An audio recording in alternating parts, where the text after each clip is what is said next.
Alright guys, so last time, little shit. Please help me fill in the blanks. You guys made it to the I will island. make it when I'm ready to make it. Right. You immediately started investigating. You met Malibu, which is this giant...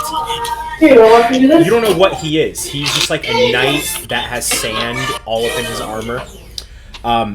He took you guys into the chief's tent where you guys met Morgan, and you guys immediately started hightailing your way up the volcano to help her out.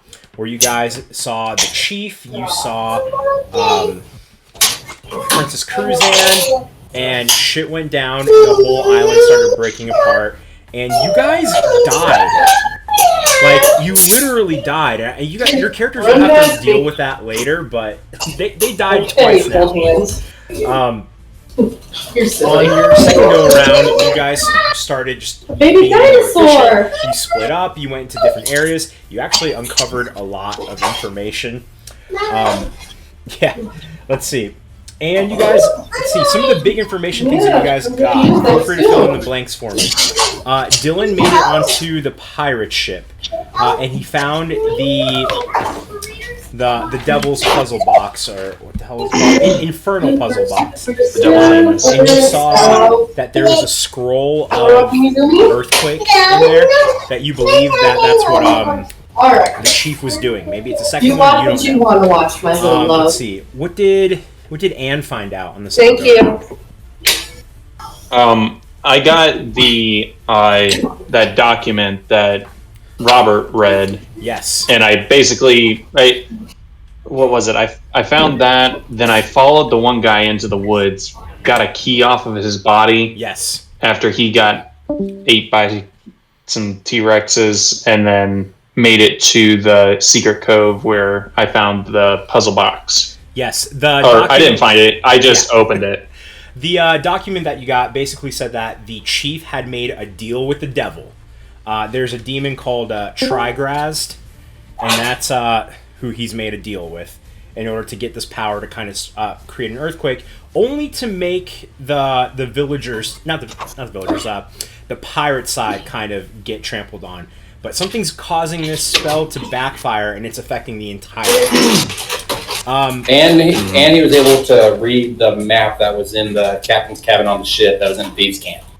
Yes, and it said... oh God, what the hell did it say? Where'd it go? Because I took it going, I can't read this, but I know who can. Yeah, it said... God damn it. It's somewhere around here. I gotta find it again.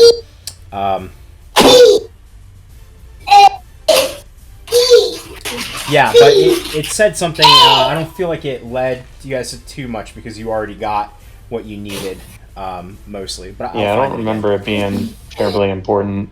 Yeah, it wasn't as important as finding out that the earthquake scroll was in the puzzle box. So what is he doing if he's not using this earthquake scroll? Exactly, yes. Mm-hmm. So, let's see. And there was a little halfling that was making his way into the jungle, and that's where Anne found his body eaten up by dinosaurs, 2 T-Rexes, and his body had a key on it. Alright, and then Xardaar, what did you do? What did you discover? Oh, I drank with the giant. You drank with the giant, yeah.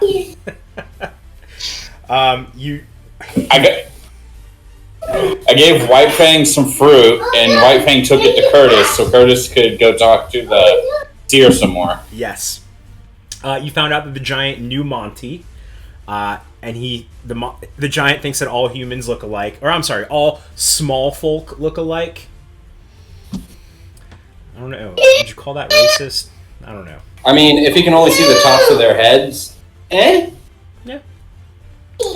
Yeah, and Curtis, you were going along with... sure? Yeah. Pi was going along with Xardaar for a little bit. Pi got the fruit, took it to Pastor Appleton, and he got a big prophecy and a little prophecy. Both of you... One prophecy said to look into the fire. The other prophecy said to... The small prophecy said... What you're looking for is at the piece of ship. I scrolled back to them and asked me to say all that. But. Yeah. you got it for me.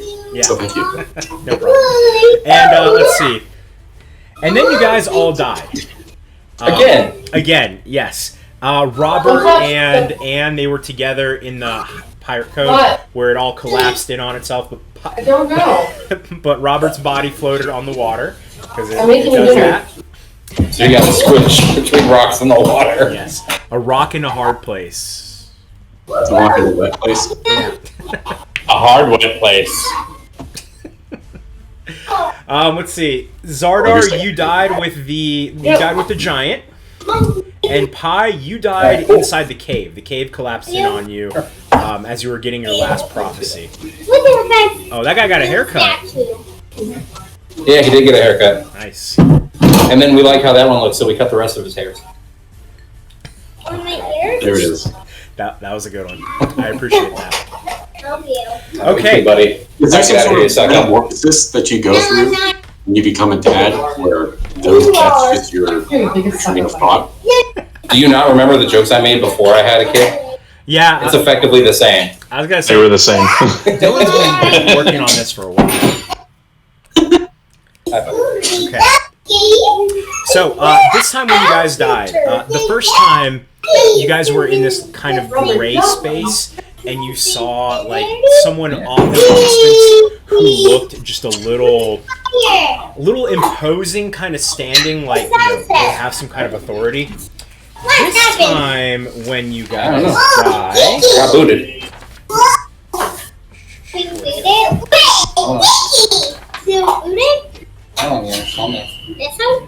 Shush, can't let me figure it out. this time when you guys die, yes. Okay.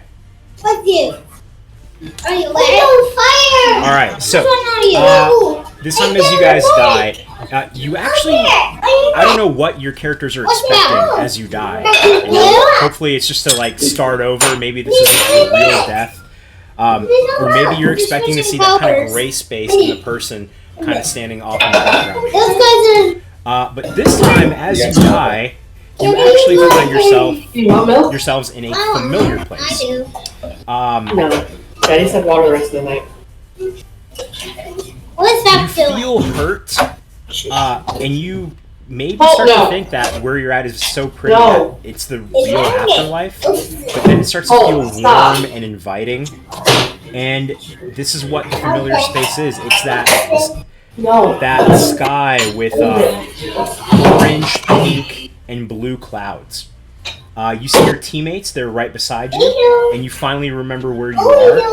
You guys are in Marjorie's plane. You see her in her giant form, she's towering over you, and you see a giant set of scales. There's glowing white orbs that are in a portal above one side that are appearing and falling down. And on the other side of the scale, there's another portal as these dark orbs are appearing and just weighing that part down. It looks like there's a lot more black orbs falling onto the scale than there are white orbs, causing the scale to be not balanced. So there's a lot more black weighing it down than there are white. Marjorie is standing under the scale with the black orbs, and she's literally trying to hold it up, preventing it from falling all the way down. And she turns around, and she's like 100 feet tall compared to you guys. And she sees you and she says, "What are you doing here? You weren't invited. How did you get to this plane?" Well, we did a jump to the left and then a step to the right. You get the feeling she wants to chuckle, but she's too busy just holding up this scale here. And nobody enjoyed my Time Warp reference. I'm sad. Well, I don't know what's happening, but someone keeps making wishes. On top of that, there's a sudden rush of evil in this world. I'm doing my best to keep it even, but this wish is preventing me from doing any help. Please find out who's doing this and stop them. Well, we know who's doing it. The wish can't be fulfilled, and we don't know how to fill it yet. We're working on it, though. Don't fulfill the wish. Just stop it from happening. That's it? Okay. Killer. Daddy? So, yeah, hey, does anyone know Silence? Silence. Silence. I don't think I have it prepared yet, but If you have it prepared, that would be very handy because I know Xardaar knows this spell. Yeah, I was gonna say I took a science Oh, class, wait. but I didn't pay attention. If you die without this wish happening, you will die for real. So be careful. Well, so how about we just make sure the wish works, and then we'll be good. Actually, we'd be out of the time loop either way. You good, Gannon? You gonna be careful now? You gonna stop messing with me so you don't hit your head on the counter? All right, I'm gonna give you a kiss, but I think you're done. Come on. Thank you. So how Sorry much about do that. we care about this item? Say that again, Curtis. How much do we care about this item? we don't know who's here. Yeah, you guys have barely gone on to the pirate side. I mean, we're pretty sure the aboleth is involved somehow, but we don't know. So as far as we know, once we resolve the wish, we'll catch up to normal time, and poof, the aboleth is there. And he's like, what the hell? It's only been like a day. We're just getting all these sweet 2-month beards. We can go ahead and relate everything we learned to each other here, so that way we don't have to do it when we're on it. So I'll just relate to you guys that the secret is in the flames or whatever, and that we need to go to the bar because the person we're looking for is there. Yeah. I is pretty sure that the aboleth is under. He doesn't know how, but he's pretty sure, and that's what's going on. While we're here, I do want to make a religion check and pray to the Raven Queen Okay. because of some particularly interesting information I got, and I feel like in a celestial plane, it would be easier to contact the god. Okay. Yeah. You can do that. Is a 13 gonna do it? Instead of adding your wisdom, add your charisma modifier. Well, I mean, religion is intelligence, so Oh, instead of your intelligence, use your Shut charisma. up. that gives me a bigger boost. So is 16 gonna do it? Yes, 16 is gonna do it. Sweet. Someone be like, "Hail, my boss, full of grace and awesomeness. Hey, can I talk to you right quick?" Somehow there's a raven in this plane. How did it get here? The raven lands on your shoulder, and you're able to communicate. Robert, why do I keep losing connection with you? Where the hell do you keep going? So I took a jump to the left. Someone's gonna like this joke. Long story short, Groundhog Day. You know that old story about this dude who gets caught living the same day over and over until he kills the evil groundhog demon? Oh, yes, the groundhog demon. Yes, I'm aware. Right, where, Billiam of Murrayton has to save the day. Yes, a classic tale. Alright, I got something to go over. And I broke Falcon. Worth it. You broke that. So yeah, we're setting a time loop on the island of Temple Mount. Long story short, the chief there prayed to Trigger. Oh, I make a point to pronounce every Z. so he's involved. Yeah, and I figured you might want to know, or maybe might have some advice on how to stop this nonsense. Because he gave the chief earthquake spell that he's using to make a volcano erupt, but he's not using the earthquake spell because we found the scroll inside an infernal puzzle box. Devils make deals that don't always go the way planned. Perhaps the deal was to get rid of the pirate side, but he is fulfilling that part of the deal. In turn, he's getting rid of the whole island. When you make deals with devils, your wording needs to be precise. I don't know if that's what's going on, but that's what it sounds like Trigrast would do. Do you know of any way to stop that kind of reaction once it's started? Because we can't get up to where the chief is in time to stop him from starting the spell. I don't know. Once the deal is made, the only way that you can pay for it is with your life. So if I knock the chief into the lava, that'll work? I'm not telling you to go out and kill someone, but yes, that would work. All right, because I feel like that's a lot more balanced than what Miss Marjorie's got going on over there. I will say, if he is channeling the power of Trigrast, he may be more powerful than you think. Well, I mean, we already tried to hurt him, and all we were able to do was really grab his attention. So I'm pretty sure he's pretty tough. Well, if anyone can do it, I know the 4 of you can. 5. Xardaar counts, but I count the dog. Yeah, I didn't count the steel horse over there. Oh damn it, we're at 6. No, I wonder if Justin and Earthquake. Well, I was thinking, what if we could use that particular scroll to split the island at the river? I was thinking that too. I just don't know how wide it is. That's why I was thinking under it to maybe swallow up the volcano like that. But that could still be dangerous too. Right? Listen, I have an idea as to how this puzzle will be solved, but I am open to more creative suggestions. I think my only concern with trying to use Earthquake to do that is I don't think any of us are trained to cast Earthquake, so it would likely be an Arcana check. Yeah, and even then, it's it's like not an anything.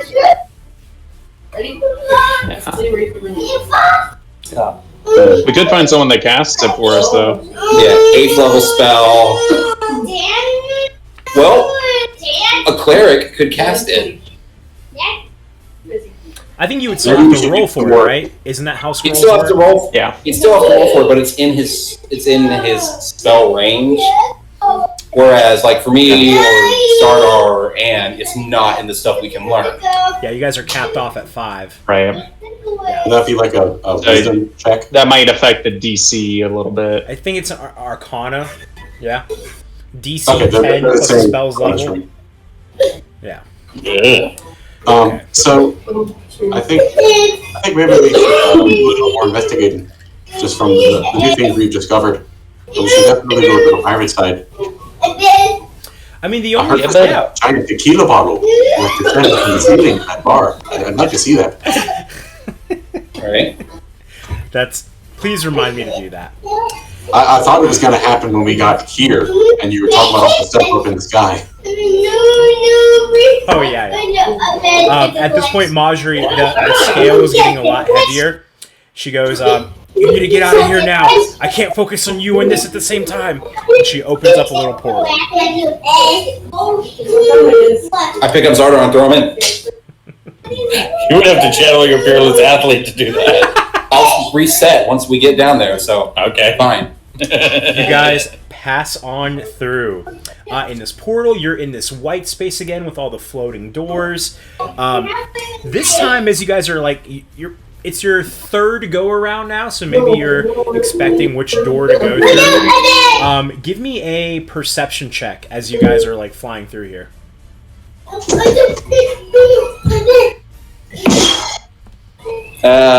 16 again. Okay. 18.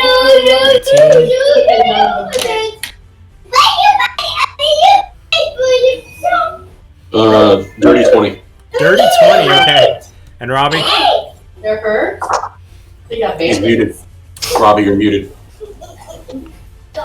Is this one again perception? Oh, Yes, perception. Perception? Okay. 21. Okay. So, I think it was a DC 15, so everyone passed it. You are flying towards a familiar door that you've been through a few times now. And you see that it's open, which normally it opens as you're about to pass through it. So, as it's open, you see a little tentacle come out of the door and then pull it shut. And then you guys fly towards the door, and it opens again. And then you guys are back in the familiar place. You fall in the sand, and does a cool flip. Before we get into you guys dispersing, everyone roll me a D8. This is how much your max HP is going to go down by. I got a 4 that time. 7. Hey, I got a 1. Okay. Okay, so I mean, I still have AIDS, so I'm not really losing anything here yet. yeah, you still have AIDS. Yeah. Okay, so hold on, let me just write this down. Anne, you're now at 71 with your max. Robert, you lost 4, so you're at 97 with your max. Sounds right. Yeah. Xardaar, you said 7, Yeah. so that puts you at 66. Yep. And Pi, you said how much? 4? 3. 3? 69. And I just rolled a 21 athletics check to not fall in the sand. Okay, you do a cool flip. You do whatever you want to do. And now you don't have to roll that again. Yes. Once you hit the roll, you don't have to do it again. You hit it every time. We come out the portal, and Xardaar just shoves his hand into the sand, and he's just kind of propped up, and he doesn't know what to do now. He did not think. All right, hold on. I'm gonna roll for Dex to see if I land on Xardaar. I got a And 4, starts tickling him. so I do not land on Xardaar. I try. And Anne, I'll try again next time. Anne All right, landed so- so gracefully he's able to tickle Xardaar. All right, so that is a 21 to fall on top of Anne, laughing. It's like Thor's hammer is on top of someone. Anne is struggling. All right. As you guys get up and collect yourselves, you hear the poof as Malibu lands in front of you. Hello, visitors. Please identify yourselves. Do your thing, Robert. Yep. Hey, you like us and you're gonna let us go, or I'm gonna kick your ass. And this is the really Persuasion high, and intimidation. Yeah. and It's like when you come back to a low-level zone at max level. Yeah. yes, What was the roll last time? 27. Wasn't it something like ridiculous? One was like a 20. I think it was like a 28 for intimidation, yeah, and like a 26. Yeah, it was close. For persuasion, and then he rolled like a 23 to intimidate me, and I rolled a 24 on my charisma save. yeah. I mean, it works out. He's not going to take you to the. It was case. something high. You guys Yeah, are it was able something to high. I kinda- nailed my hilarious. charisma rolls. Yeah, do whatever you want. So we go. Oh well. Well, if you see the chief, just make sure you say hi to him so you can get permission to do all this stuff. I'll just keep an eye on you as you walk around. Fine. Chief's on top of the volcano. We're going there. Okay. So Meet us there. you guys have your tokens down there. You got 2 prophecies. One said to check, look into the fire, which there were a few fires that you guys are aware of. The biggest fire is clearly the volcano. There was also a fireplace on the pirate's ship. Those We are were told that it was that one specifically. Is that what I said? In the cabin, yeah. Okay, cool. I don't remember if I said that or not. So yeah, those are kind of the big main noticeable fire sources.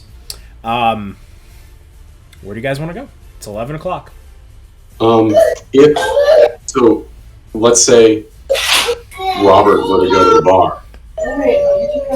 Whoever goes to the cove have to fight everybody again, or it's combat. No, I would have. It would have to be me. Yeah, it would be a different combat. Okay.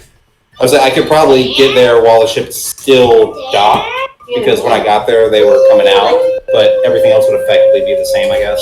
Yeah. I would just have to clamber up the side as opposed to coming from above. My horse is gone, right? Yes. You guys are back to. I got your spell slots. Curtis, you have 3 first level. I'm sorry, no.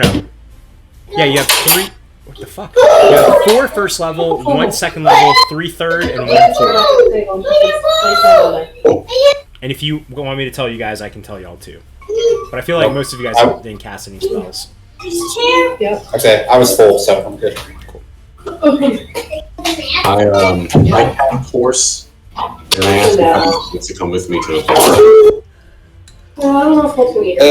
If no one else wants to go, I'll go with you, because I feel like I need to go back to that ship and look in the fireplace anyway. Alright. Yeah. So tell me, who's I going where? would. I was gonna ask I can't remember what were these fields here. in the town? Were they do they have the fruits? That's the point. No, they're just crops. They're like The fruits are in the jungle. Yeah, you can only get the fruit from the giant. Okay. Yeah. Because there's only one tree that grows it. You know where the halfling is going to be, right? He has the key that opens that will get us into the captain's cabin without the magic trap. Right.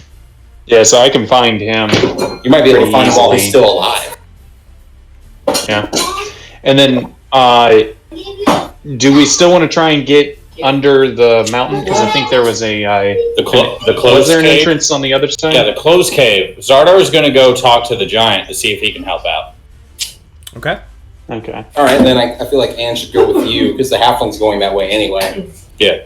And that way, if a fight happens with two T-Rexes, the three of y'all will be better off.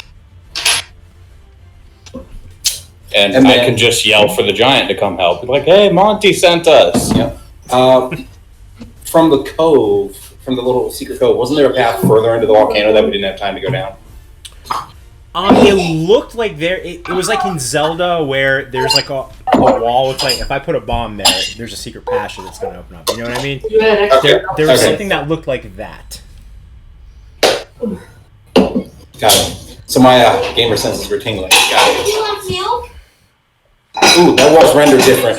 There's got to be something there. All right, so who's going where again? So Pi, you're going to the ship, right? The piece of ship. Yes. And I'm going with them because from there we can go to the cove. Excellent.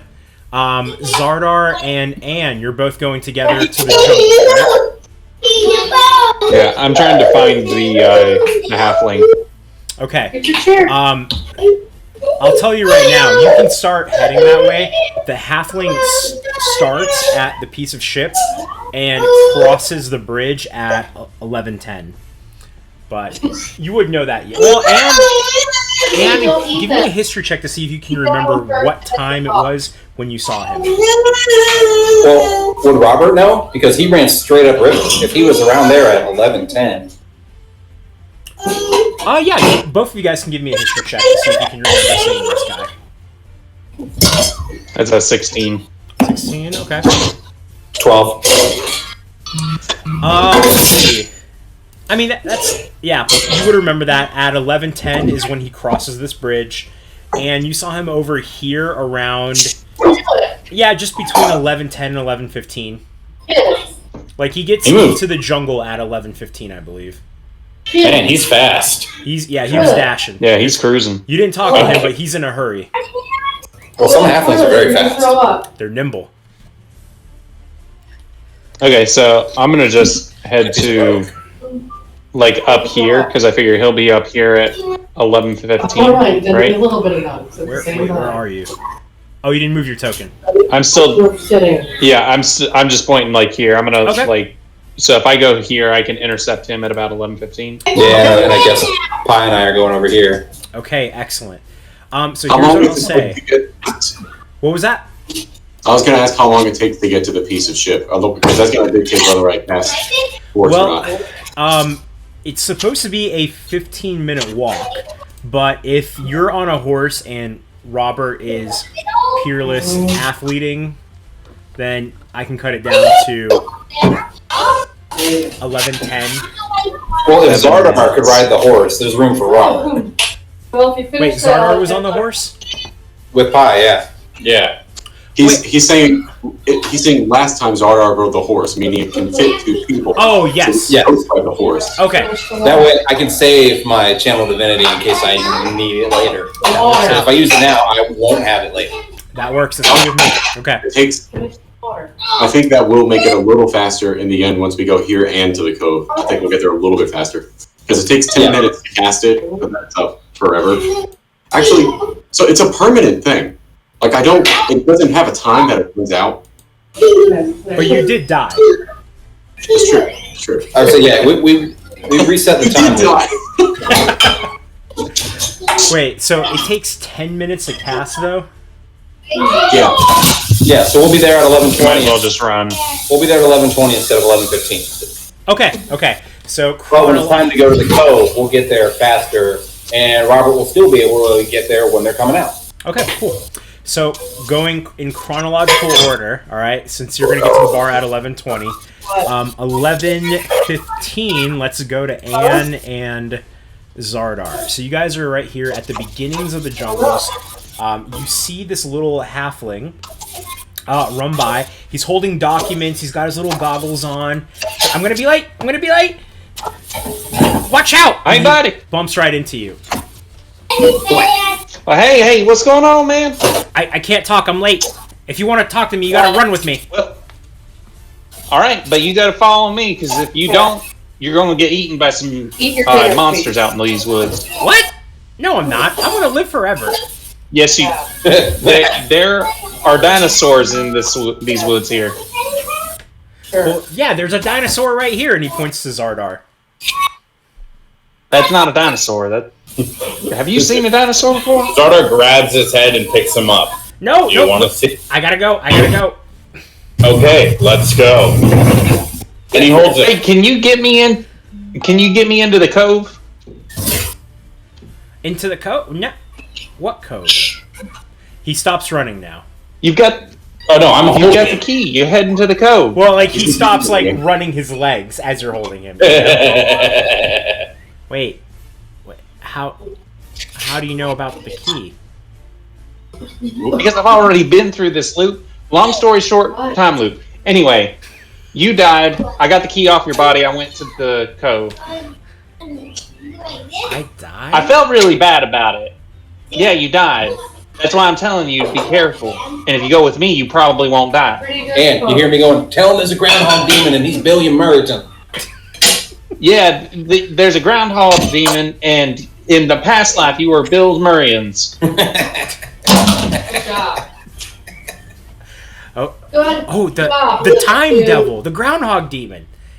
Oh, Yeah, is that that's the one. Is that happening here? Yeah, that's happening right now.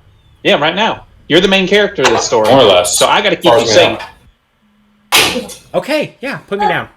All right, Okay. so guys, give me 1 sec. I gotta go unlock the door for my wife. All right, I'll be right back. Why did you lock her out? She's coming back from college. Why would you That's lock not her answer the out? question.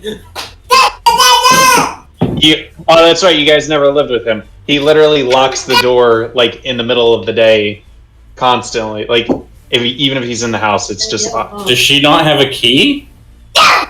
Apparently not. I Do you guess. guys just leave your house unlocked all the time? No. No, but I leave it unlocked during the day because If so- I go outside periodically. But you can I just mean- like, unlock it and go. And then you're good. If I'm going out and back in, and then an hour later go out and back in, It's a whole hour. 45 minutes later go out. it's a habit for me because of the kids. Uh, Like by the time they're old, by the Leave time it they're open. tall enough to reach the deadbolt, they're tall enough to understand how to go outside. By the time they're tall enough to reach that handle, they don't understand yet. yeah. So it's just deadbolt all the time. Okay, sorry about that, guys. All right. All right, so I'll change it in a minute. Mommy's hands are wet. so he stops running, and Xardaar, you said you put him down, right? Yes. Well, so we're in a Groundhog's Day kind of situation, and you want my key, huh? So you've heard of it. Of course, we've all heard of Billiam Murrington. Famed hero. Oh, I'm cleaning this thing. But yeah, you know, if you can get me into the cove, that'd be great. But yeah, I'm just here to protect you. Oh, of course, I I'm know a a personal secret bodyguard. passage. Yeah, you can follow me. Let's head there. And Again, let's be super stealthy because I don't want to get eaten. and he starts, Anne and Xardaar, he starts taking you through a path. Why don't you guys roll me an insight check? Just Anne and Xardaar.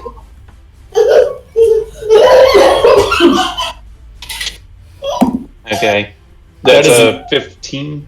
18. Okay, so the two of you start to piece together that he probably is taking this secret path every single time on this loop, and every time he takes this specific path, he always runs into the dinosaurs. Well, and you would know this very well. Yeah. Yeah, I don't think that secret path is the right way to go. We ought to stick a little bit closer towards where the giant is. Are you trying to see if jungle counts as forest so you'd be able to do your I mean, he allowed it last time. Okay. Jungle counts as forest. Yeah. That means It is a type of forest. people with me can't become lost except by magical means. Difficult terrain doesn't slow our travel.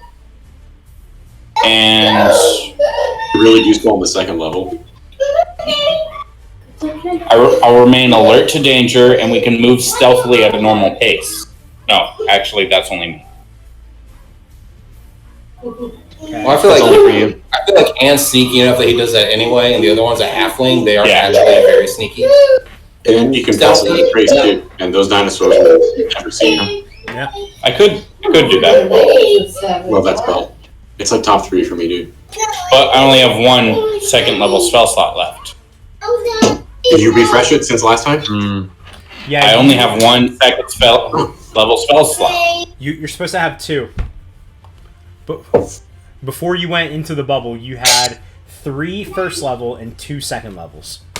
Okay, so yeah, I'll do pass without trace on us and guide us away from T-Rex territory. Okay. Good call. And that also helps you kind of steer clear from the giant. He tells you, like, oh no, I can't go near the giant.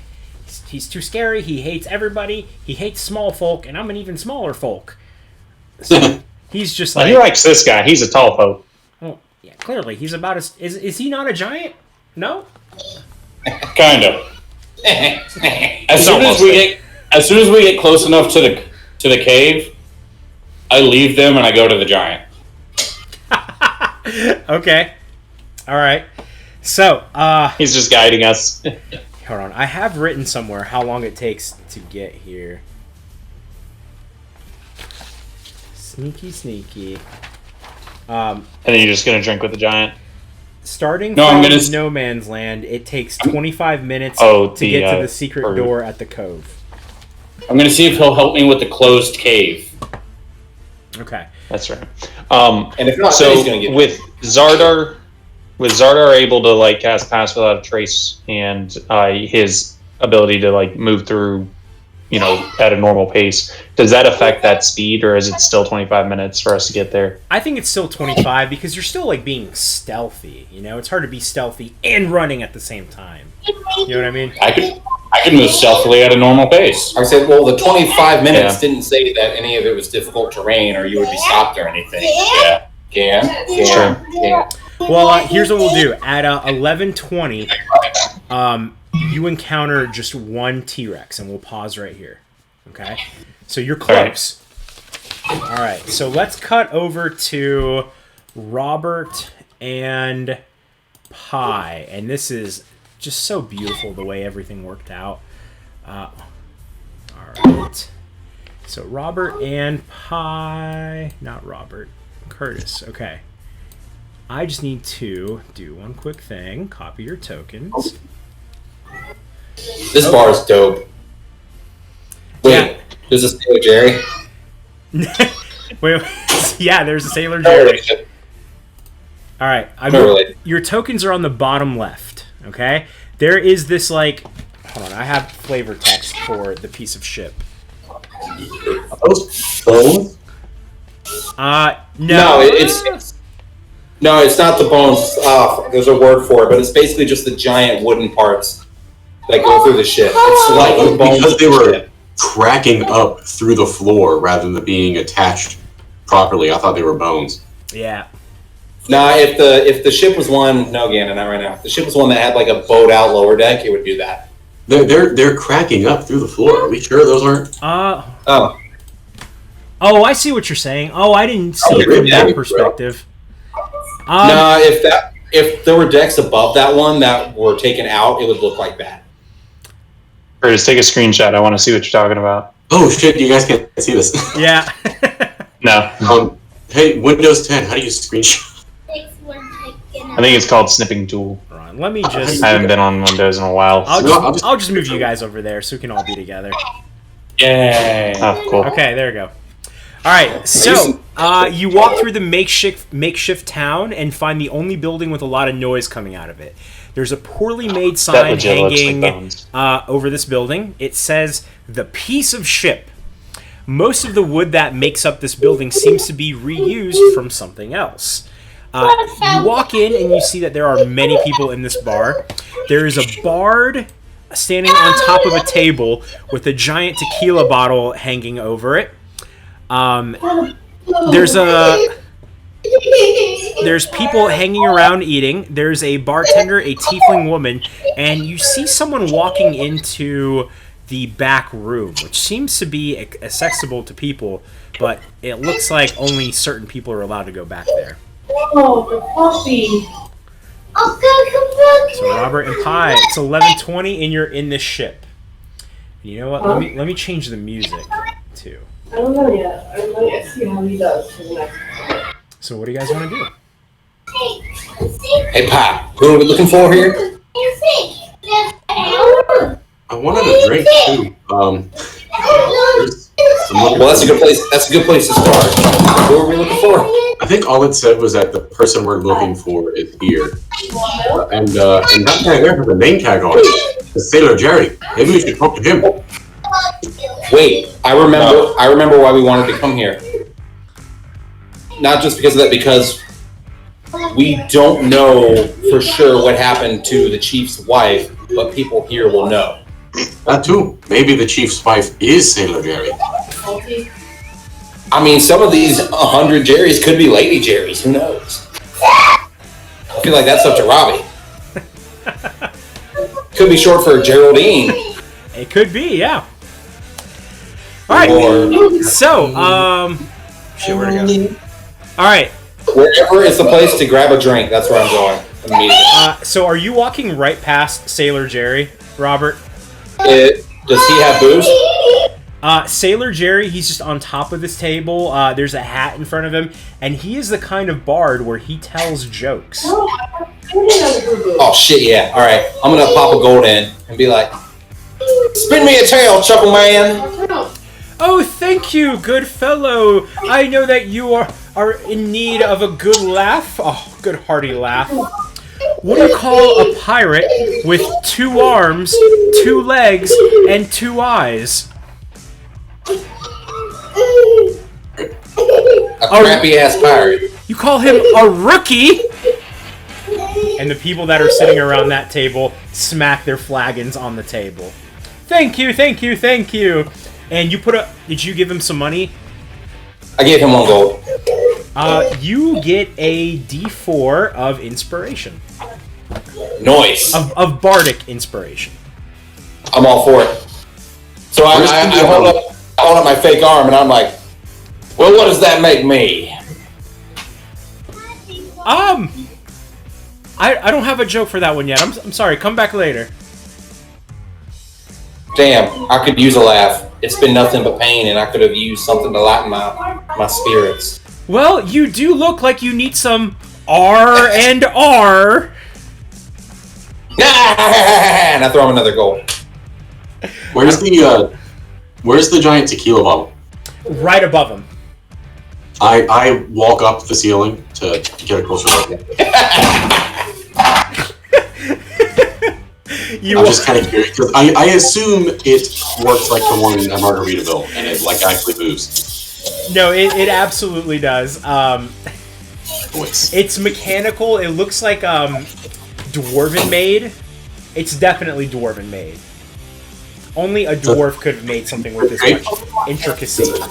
Does it look like it's in like good shape, or have they not been maintaining it? It looks like it hasn't been maintained in quite some time. I cast whatever that mending on it. Mending, it's spinning a lot faster. There's like liquid that actually comes out of it now. Is it actual tequila? You don't know. It hasn't come. It only comes out on the half hour. Well, I'll wait here and. I don't have time for that. Well, it's about 11:20, 25. Okay, so you guys get a good laugh from Sailor Jerry. Pi stands up there and waits. Robert, you walk past the bar past this little table here because you want to get a drink, right? Yep. So you walk past over to the bartender, and you said there's some other people behind her. When you hear someone that sounds familiar, someone's laughing and belting out in a way that it just catches your ears and your eyes, and you turn over so slowly. Robert, Oh damn! Where are they? Robert, Highlighted on the map. I'm gonna turn my character. right over there. Robert, your Yes. dad's here. Oh shit! And I'm gonna hop, and I'm literally just running across the bar. Put it on my tab. We're good. Describe your dad to us. Well, let's see. Mom's really fancy, and he's really not. Robert takes more after his dad. His dad's a sailor. He's a little weathered. He's not quite as experienced as Monty, but he's probably got a similar vibe around him to Oceanus, where, like, he's been out on the high seas. He's seen some shit. He looks like Robert used to before he started getting his powers. So, his hair is the color that Robert's was. He's got about the same overall build. Both arms, but missing one finger. Well, keeping it in the family. Right, because, his problem wasn't that bad. And it actually had nothing to do with sailing. He just got in real bad with the Yakuza, and they cut off his pinky. Now, But, sometimes those deals go sideways. Yeah. Now, you and Anne are both half-elves, and you guys were, in your 40s, right? Whatever the equivalent of, late 20s, early 30s would be for half-elves. I think it is about that. Is your father a human, or is he a half-elf, too? Well, I think we established that our parents were also half-elves. Okay, I just wanted to make sure. Because if he's, in his 60s, he's, going to be a little frailer. But if he's, in his 60s as a half-elf, then he's good. And yeah, he's like a dude in his early 40s. Exactly, yes. So he, And he's got Robbie's eyebrows, because those are magic. yes. He's got those, eyebrows that need, to be kempt up, but, he don't care anymore, Rose eyebrows. Yes. What is his personality? What does he sound like? Because I'm going to have to be playing him. Very, ah! He's definitely very boisterous, because Robert's mother is very reserved and uptight, whereas he is the one who's glad-handing, the one who everybody likes. He's the face of the business, and that's where Robert gets his schmoozing ability from. His schmoozing ability, yes. Have I not been schmoozing the whole campaign? I'm just saying. So as you Robert's to make a friend. So you walk up to him right as he finishes chugging a beer, and he slams the cup down, and he's got a little beer mustache, and then he looks up and he sees you. Robert, my boy! What are you doing here? Dad, I thought you was dead! Get in here! Get in here, boy! Get in here! It's such an embrace. It's like one of those embraces, man, I wish Mom would hug me like that, But you get it from Dad all the time that it kind of makes up for it. I make my way over there as I hear what's going on. I'm not going to interrupt. I'm just... You walk down the walls. It's okay. I hear you coming. You are made of metal. Boy, this is such a fantastic place. I mean, I've been here. Oh my god. This place. Did you see the bottle? It comes down every hour on the half hour. It's incredible. Oh, that's... Sorry, I thought you were showing me something spooky. The Watcher is real. That's the important takeaway from what he showed me. It's like, but my buddy was up there looking at it right now. This is one of my best friends right here. This is Pie. Pie, come meet my dad. Pie, come here, pal. Any buddy of my boy is a buddy of mine. Come here. I come there. He gives you way too hard a hug, and he does that thing where he holds on for 3 seconds too long.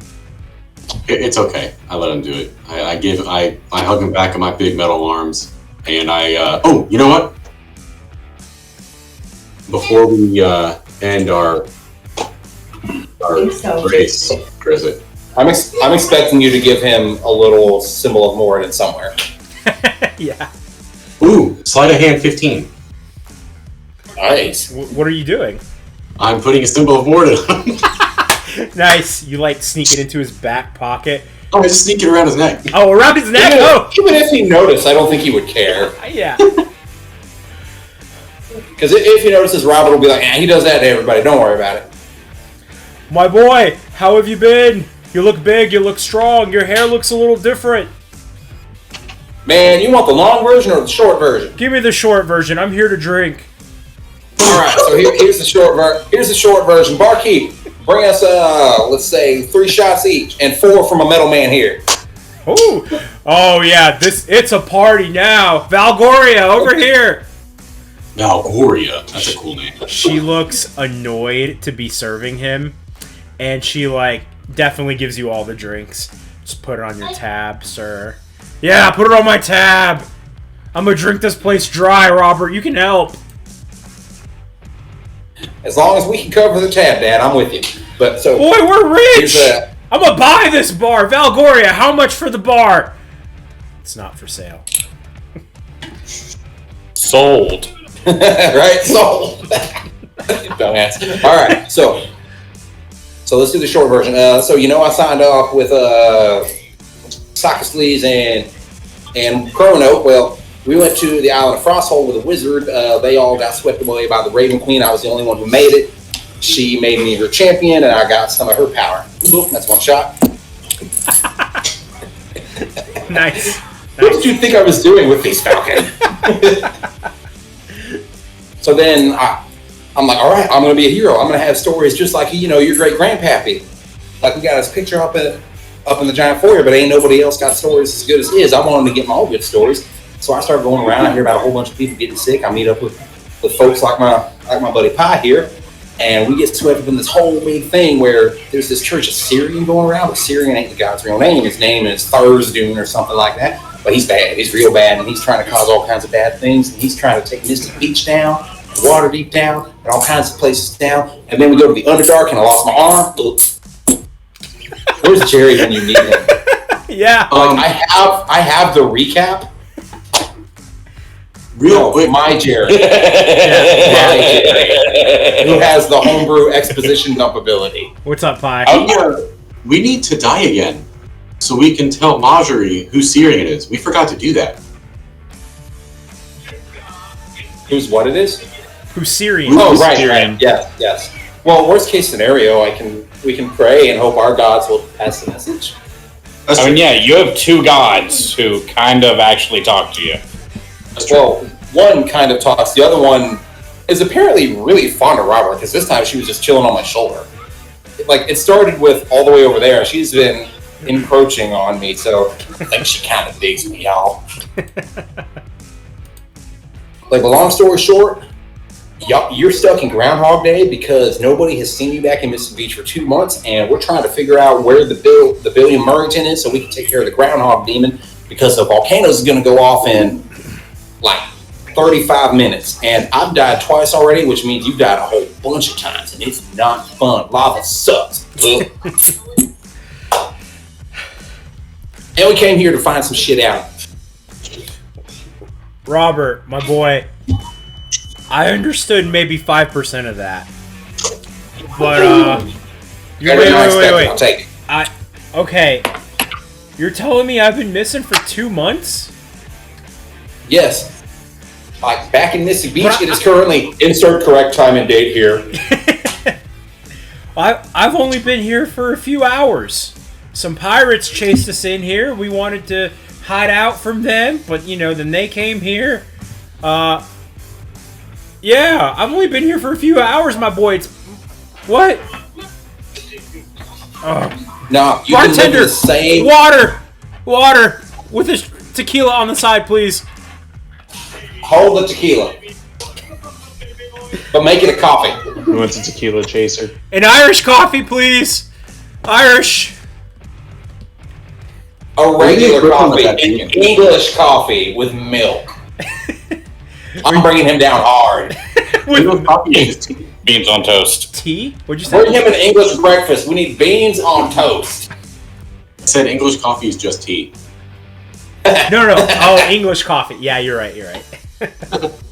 Well, see, it was when we threw it in the harbor, but between then and now, they have found warmer climates where coffee happens. So now they have coffee.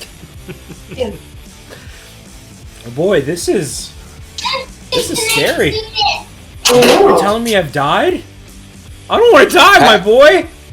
Look, I've been there. I got good news and I got bad news. The good news is, if we don't figure out what's going on, we're going to come back.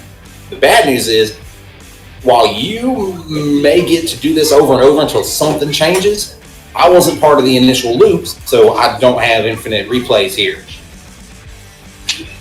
So it's the same for me, but you can do things different. Well, it's the same for you unless something changes. So we're different. We weren't part of the loop. So this right here, everything you're doing right now is different. We've not done this yet because I haven't done it yet. Okay, I mean, timing on that's great. Boy, I love you, boy. I've missed you. I haven't seen you in so long. Just don't let me die, my boy. There's plenty more drinking to do. You're damn right. And if I let you die, Mom will kill us both. Oh God, your mother. How is she, Robert? Is she doing all right? If I've been gone for months, how's the business? Well, better. It's gotten better, but these Syrian folks, they made stuff rough in Mississippi for everybody. Mom's doing better now because we got them out of Mississippi Beach. Oh, by the way, we killed a Kraken. It was awesome. I cut its face right down the middle. My boy, you did it. That's a story for the mantelpiece right there, boy. For the foyer. We gave the credit to Oceanus. It was part of the deal to get him to help. Oh. It's okay. Oceanus is a good guy. Look, we got other stories. We didn't need this one. Well, my boy, if it sounds to me like you're busy. I don't want to waste your time. You need to go. But before you go, give me one last hug. Sure, but I do have a question. Like, have you ever been to this island before? What are you doing? Oh, I've driven. You're driven. Okay, Robert's clearly the better sailor here. I've sailed by it a few times, but I never stopped. I was scared of the pirates that were here, but they seem pretty nice. That guy tells jokes. I know, he told me a couple. I gave him a couple gold for it. So, in your time here, who looks like they're in charge? Because this is something my dad would pick up on.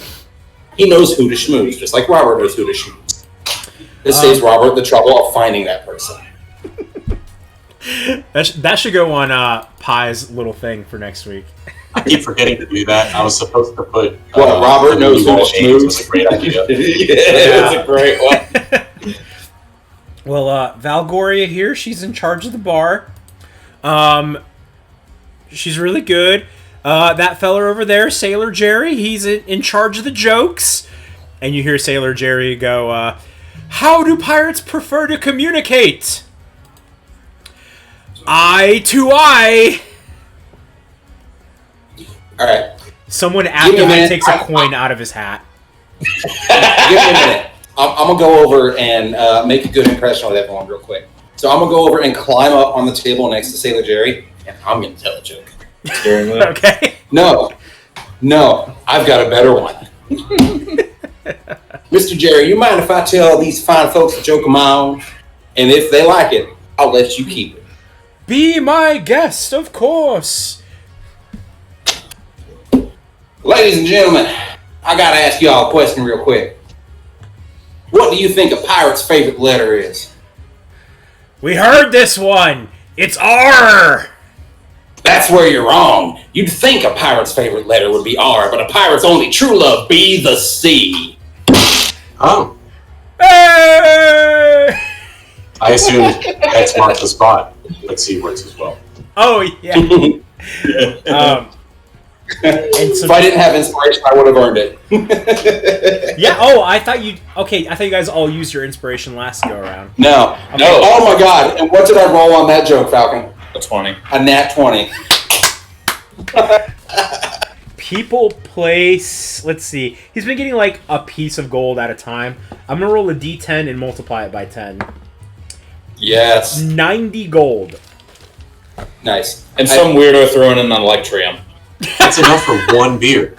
Well, at Machi's place, I don't know about here, and I'm going to take that gold immediately to Vangloria, or whatever her name was, and be like, so, what does my dad owe you?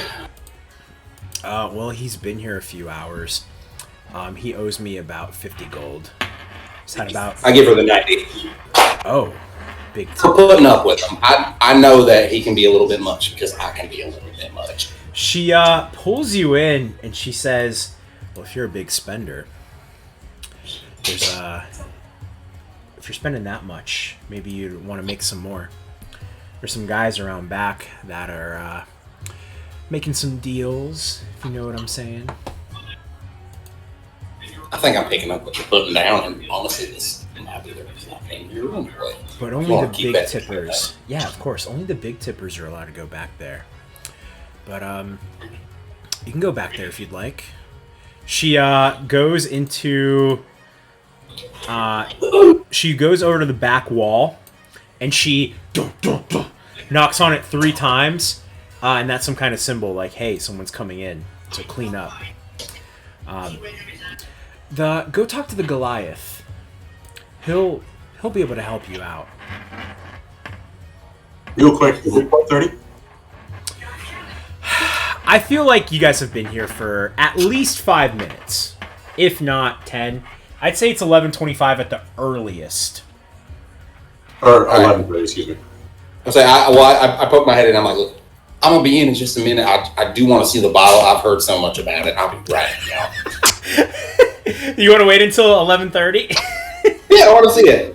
And this gives me time to relay to Anne, like, hey, if things go, if I can't figure out what's going on here, I might need you next go around. All right. Because I can get us in, clearly. So, And I like how now our range extends very, very far beyond 100 feet, and we can basically cross the whole freaking island I here. mean, yeah. I've been not mentioning that on purpose. We were level 3 when that happened. We have had this literally for months at this point. Are you guys level And 9 Rouse yet? can pick us up. I think still level 8. Yeah, we're 8. You haven't leveled us up in a while. Oh, you will at the end of this session. Not session. Can't arc. Yeah. Too late. No. Yes. Look, that means we have until 9 o'clock to solve this and kill Big Tentacly Man. What's going to happen is we're going to level up at 11:59. We'll die at 12, and we'll be back at Yes. level 8. That's what I'll do. That would be delightfully cruel. So we have to time the solving perfectly. Yes. Okay, so We stay and watch the bottle, and then you can show them, and then come back to us. yeah, Wasting Away in Margaritaville starts playing, and with Pi mending it, he also mended the lights. The lights get a little dim. There's some like thunder that goes off. It's pretty incredible. It's just thaumaturgy. Yeah. Yep. Yeah, there's like a glyph of warding. It's just thaumaturgy going on there. Since it's 11:30, let's jump back to Pi and... Not Pi, Anne and... Before you go, I find the darkest place in the room, and I like make my eyes glow when I cast Sacred Flame to help the light show. Nice. But I don't burn anything. I don't hit anybody. Nobody gets hurt. Yeah, everyone's fine. Let me get rid of these other guys. Anne, you're there. Let me get rid of Robert. Robert's not really there. Pi's not really there. Okay. Actually, They're in spirit. Pi's going to be in place... Oh, shit. You just... Pi's going to be in place of the little guy. Oh god. Yeah. All right. I thought you said there was only one T-Rex. Actually, yeah. You know what? Let's just Theater of the Mind this one. Let's just do that instead. So there's one T-Rex. I want you guys to give me one stealth to try and like get past it. One stealth check. Remember, that's a +10 Because Pass Without Trace is happening. Cool. I'm gonna say this is That's a right. DC 18. Because this one's on the prowl. All right, so my disadvantage gave me a 19. Hey. Oh, because you're armory. Nice. I got a nat 20 with Homeboy. So I got a 17 plus 13 plus 10, just 30. No, Robbie, that's 40. Wait! That's 40. Yeah. I missed the whole 10. Yeah, so I got a 40 on that. That's going on the board. I got a 17 plus 13 plus 10. That's 30. His roll is so high, he couldn't see all the numbers. Yeah. It's like when you had to roll so many, you forgot. I was so excited the first time it worked. It's like when people thought Y2K would reset the computers because they can't count high enough. Yeah, like Didn't they just reset to some random ass number? No, they were ready for that shit years in advance. Because it turns out the nerds knew what they were doing. It's It just turns a out number. computers can add 1. Right. It's like just because we write shit at 99, it wasn't going to reset to 1900. The computer was already coded to abbreviate. Yeah. Okay, so you guys are able to sneak past the dinosaur, the T-Rex. It's no big deal at all. You get to this area at the back here, and you walk down the stairs. And Tech's still holding the his name is Tech, by the way. He's holding the key. He goes, "Don't worry, I got this."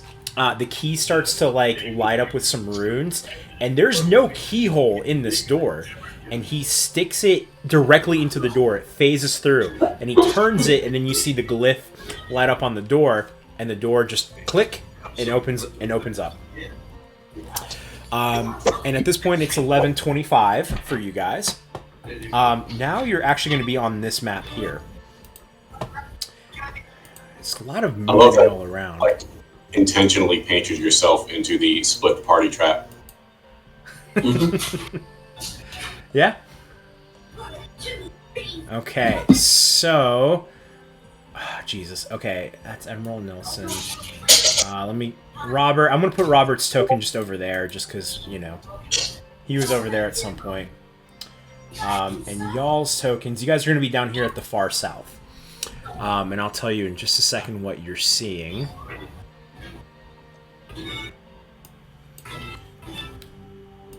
Okay, but you are now in the Pirate Cove. Yeah, that's where you guys are at. Okay, so first thing you see in front of you is that you're like on a little beach type area. Let's see. You descend the stairs and round a corner to a large cave-like opening. The ceiling is about 50 feet high. The stone floor turns into warm, steamy sand. Immediately to your right is a large pirate ship. It bears a black flag with the symbol of a skull with a dagger through the middle of its head. You see 4 cannons on the main deck aiming outward. It's docked at a makeshift port with the starboard side facing you. On the port side, you see an opening to the cave. On top of the ship, on the forecastle, you see and hear the sound of a man with a raspy voice barking orders at a crew. "Avast, crew! Where be that boy with the key? He better not be at the bar again." And then you guys look at Tech, and Tech shrugs, like, "I was at the bar again, sorry." You see 4 other crewmates shrug as they carry a large treasure chest through the door and on top of the ship. The man that was barking the orders over at the man that was barking the orders walks over to the opposite side of the ship and looks out towards the ocean. So this is where you guys are at. You're hiding behind these 4 pillars.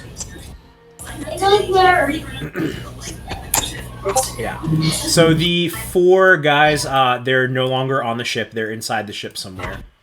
And he's kind of standing over here, just looking out into the sea. What do you guys want to do?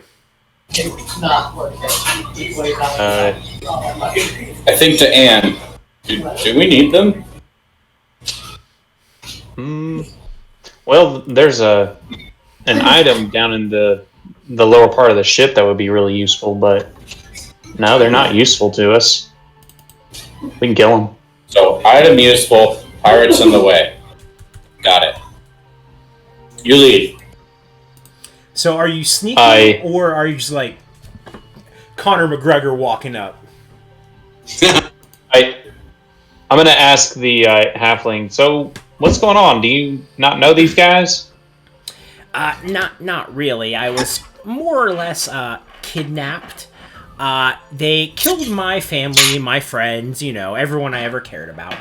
But once they found out that I was good at making nifty little gadgets, they decided to keep me around. Damn, y'all really misread that situation.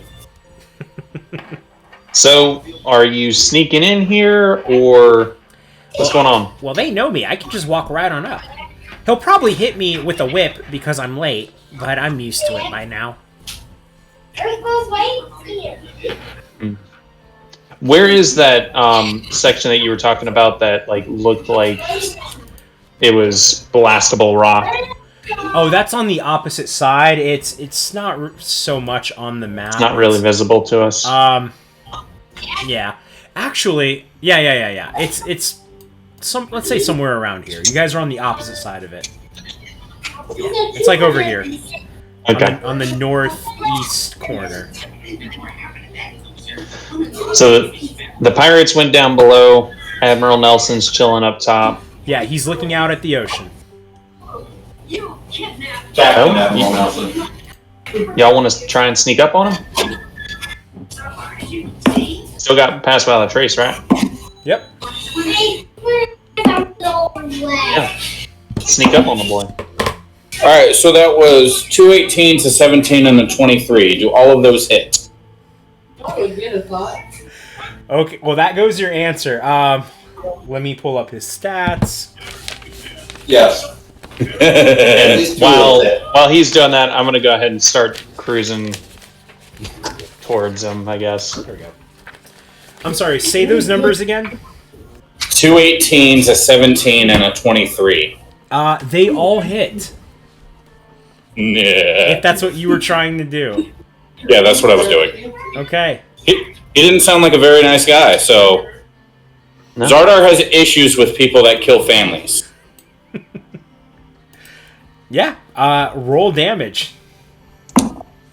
And Anne, I'll let you get a turn of movement, if you would like to. Alright. Dash movement? A turn of movement. Like a full action? Yeah. So only 30 feet or you can 60 slash 90? You can dash in bonus action if you want.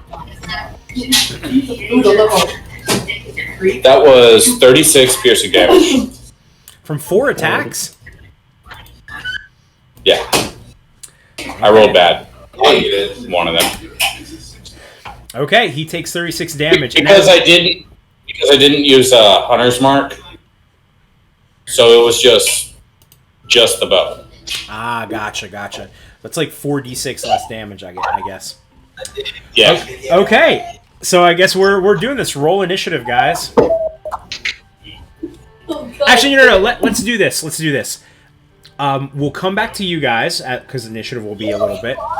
Let's cut back to Robert and Pie. I'm back. Okay. All right. Pie's not. Pie is not. Where'd he go? I don't know. I was too busy doing my own thing. I mean, I was listening, but I was there he is. dancing, creeping out, and normal stuff. Sorry, I was about to get up and ask if Tiff was done with it. You're good, dude. You're good. All right. So you are at the bar here. Where the hell is it? Oh, okay. I was like, where is that shit? It's up top. All right. All right. So, what are you guys doing? You're back at the ship. Well, we did the party. Well, I wanna drink that tequila, bro. Oh yeah, it's 11:30. You're waiting for the thing to fall down. It falls down, and Pie, you're disappointed to find out it's just water. I like unfix everything I fixed. You You take out your king's hammer and you're just like, fuck this screw, fuck this nail.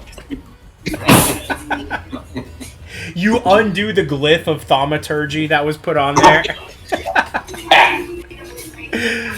Nice. You'll get it back when you learn how to use the right. It's 11:30. What do you guys want to do? Well, I mean, I'm going in the back. Going in the back. Okay. Good. And Pi, imagine you go with him. Oh yeah. Okay. I'll move you back there. So you walk into this back room, Robert and Pi, and like it's the light is down a little bit lower. The people here look a little bit more cutthroat. Like they got some scars. People are like missing fingers, eye patches. You know, people like it's not just a regular people drinking at a bar. It's like this is where deals get made and ruffians come to be a little rough. But as soon as you come in through the door on the right, across from you, you see the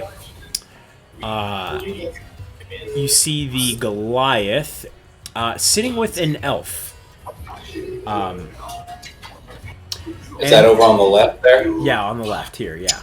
Alright. And they eye you and they say, the Goliath stands up tall and he says, "Are you the new recruits?" Sounds like it.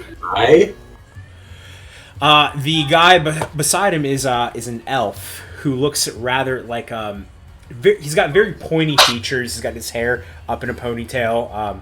He's got a deck of pointy. Very pointy, like cartoon pointy. You know, like his teeth are also pointy.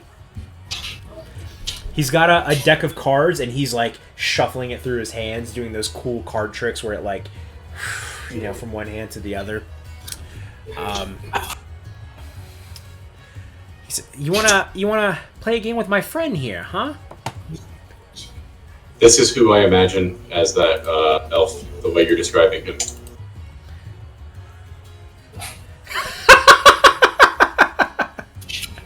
That's perfect, and I love it.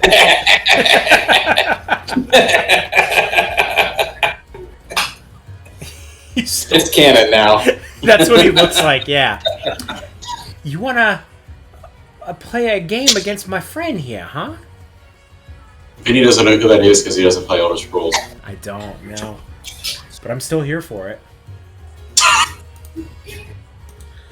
I look at Pi and I give him a little nod, like, "What do you say, buddy? You want to go around? If you win, see if they're as cool as they think they are." What are we playing? If you win, you get a star banana and you can get a prophecy told. But if you lose, he eyes you guys up and down. Let me do an insight check. Okay. I'll inside him right back. 18. I'll just tell him star banana. We don't need that. Well, he eyes you up and down to get a feel for like how much money you have. He goes, "You guys look like you have some money. And I heard you paid your dad's tab over there, too, and you tipped real generously." I haven't earned a single coin since the last time we saw Saul. Damn. I haven't. I don't know what happened.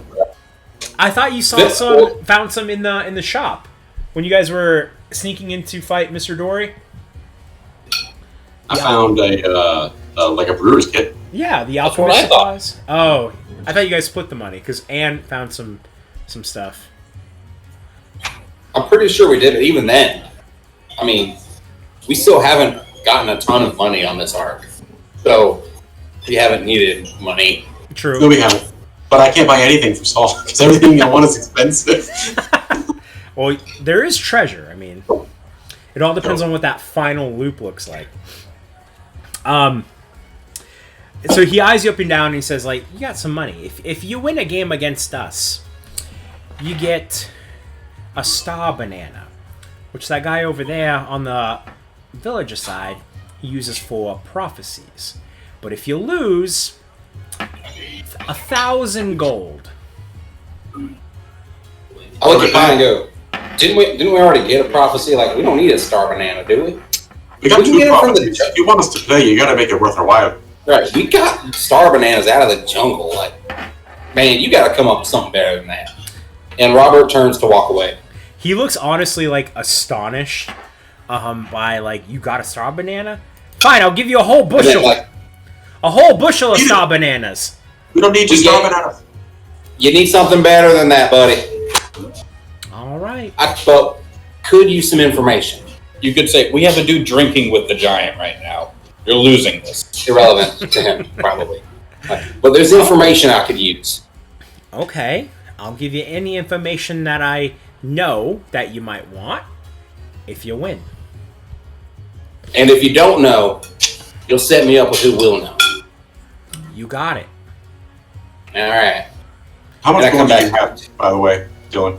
I'm sitting at 900 something. So if we lose, I'm a I don't little need under much. 900, so. Yeah, I don't need much from you if we lose. Okay, nice. All right. I mean, I figured we're both playing, right? What's the game? Here's the game. I put a thing in there. Here's what I'll do. I'll let you guys choose one of them, or we can roll a d20 for it. Hold on again. I'm in the middle of something, buddy.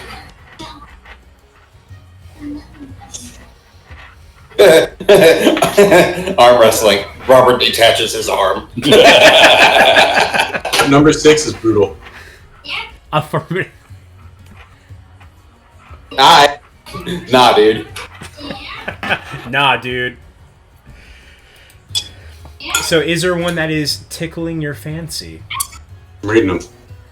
Yeah, I can't give me time to read. I got a Oh, my bad. 6-year-old. My bad. I'm looking for something that's fairly quick. I don't have time to sit there and not drink, so number 2's Yeah. out. And the Again, I'm affirmative. busy, buddy, trying to call me.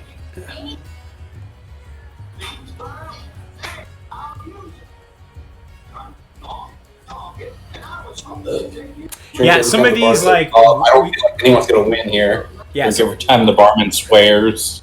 yeah, some of these we couldn't do, like, quickly. So I would say... We can do 5-finger fillet. Yeah. You have a root arm, so it doesn't matter, and I have fucking metal arms, so it doesn't matter. Oh, Yeah. Good with that. But That's so are hurt. y'all dexterous enough to do it? Dude, I have a Groot arm. What's going to happen to me if I stab roots? You'll dull the blade. Exactly. And it's probably going to be his knife, so who cares? Damn. Where's Xardaar when you need to play Who Am I? You impersonate someone. So, what are the rules for a 5-finger fillet? Are there any rules? Or arm wrestling. Yeah, I'd be fine with that. You take this knife and we stab it in between our fingers. First one to cut a finger off, or just, give himself a little nick, is out. Those are the only rules. In mechanics, we'll roll contested So dexterity that feels like saving dex. throws, yeah. I feel like even if I hit my Groot arm, it would still count, even if it does no damage to me. Yeah. I feel like if it deflected off of Pie's hand, it would still count. Because he said What if Nick. So What if you it drop hits the blade? If you drop the blade, Hey, you pick it up and you keep going. all right, never mind. I was just gonna heat metal, the dagger in his hand, to make him drop it, but I mean, you guys could choose the, chaotic route and just, fuck these guys up for the information you want and not play a game. Well, see, I want to do arm wrestling and detach my arm, and then fuck them up Okay. if they don't give me what I want. Gotcha. I mean, you can peerless athlete and win probably. Actually, And if that doesn't work, I'll detach my arm, burn some arm spell slots, and be like, yeah, well, guess what? Entangle. Your arm competes separately. Yes. My arm competes separately. So, which one do you guys want to do? You can do arm wrestling. That one will be an athletics check. That one, the Goliath will participate in. Fine with that. The other one is which one do you guys want to do? oh shit, dude, do 5-finger fillet. You play. As soon as you start, you cast darkness. Well, I mean, I have advantage on athletics if I use Peerless Athlete, so I would have advantage to beat him in arm wrestling. You're like guaranteed to win if he's blind. Yeah, you got a fair point. I mean, honestly, whichever one you feel is going to be better. No, I like yours. Now, real quick, how do I know y'all ain't gonna do any tricks to put us off our game here? Well, while we may be undesirables, we do play with a sense of honor, so no cheating. So define your honor and your cheating. Well, we like to make our money two kinds of ways. By stealing it from people, and by beating them in these games. We've gotten really good at one of those. This guy sounds just like Clamps. I'm gonna roll. Yeah, he does. I'm gonna roll insight to see which one of those he's good at. 15 plus whatever. It was a good roll. 19 on insight. Which one do I think he's good at? It looks like the half-elf is better at the games, and the Goliath is better at stealing from people.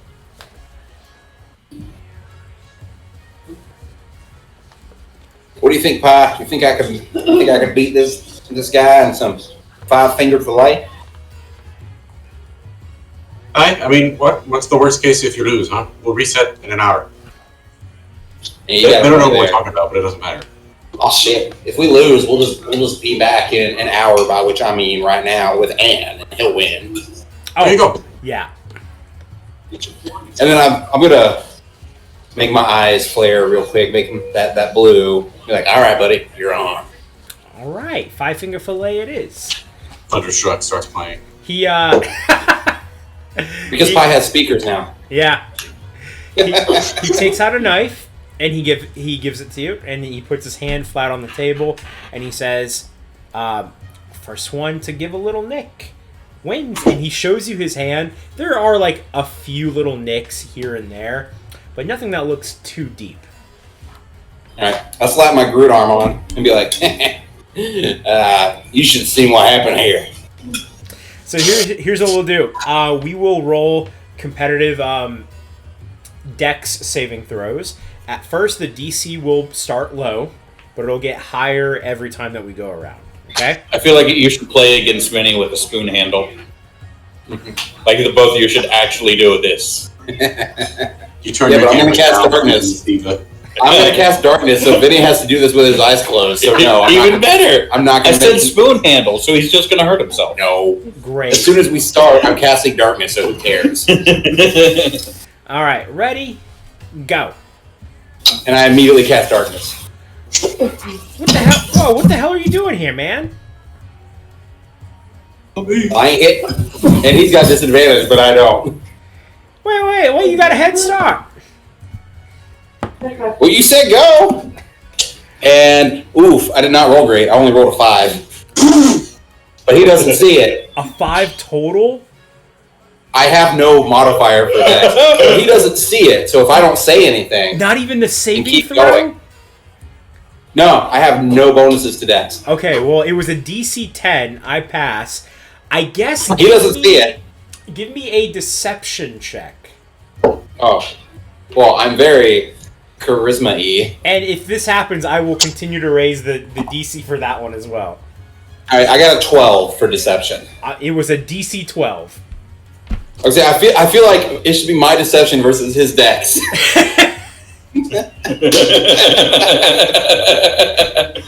It's like, just tap the table. Yeah, Making a noise. yeah, that's all I'm doing. That's all I'm doing. I'm not even going. I'm not even going. I'm just tapping in front of my fingers because I can see just fine. Okay, why not? All right. So your DC will be Ooh, too wait, higher no, than my better DC. yet. Better yet, I'm tapping where my fingers were, but I retracted them. You're So still I'm making tapping a in mark. front of my fist. You just got knuckle. Right. So when it goes away, I'll just extend my fingers and make sure none of the marks are on my fingers. Nice. Okay, let's do the second one. This time it's a DC 14 deception check. And what's your dex with disadvantage? Mine will be 2 below that, so 12. And I rolled Okay, a... I passed my. I passed. I barely made it. I got a 6 plus 6. 12. I'm like, I got a 19 plus something, so I'm not bothering with that math. All right. Next one is a I ain't hit it yet. Yeah. Yeah, me neither. It's a DC 14 for me, DC 16 for you. Now I'm going to drop my voice to register. Oh, but you're going to hit it this time. And he can see my eyes. So I'm intimidating him now. Well, I rolled a nat 20 and a 17. Okay, well, yeah, he definitely passed, but I do want him to make a charisma save for that intimidation. He can't see my sheriff's badge or war. He's scared. So I'll factor that out. Okay. I was like, because it was still within a 22 for intimidation because I rolled a 17 on that. I rolled a 3. And then, my most, deception was an 18 before the modifier. this is the most anime game of fucking Five Finger Fillet ever. Glowing eyes. Yeah. He's got a fucking tree arm. Well, here's the kicker. If I can't beat him, I'm just going to arm wrestle the Goliath immediately. Yeah. I'm going to arm wrestle double or nothing. Well, listen, I've been close. I think I'm going to lose before you do. So this will be a DC 16. My deception's going to get pretty high here. DC 18 for you. That's Well, I didn't make my deception check, so I'm hoping you fail your dex. I failed both of them. It's a 4 plus 6, which is 10 for me.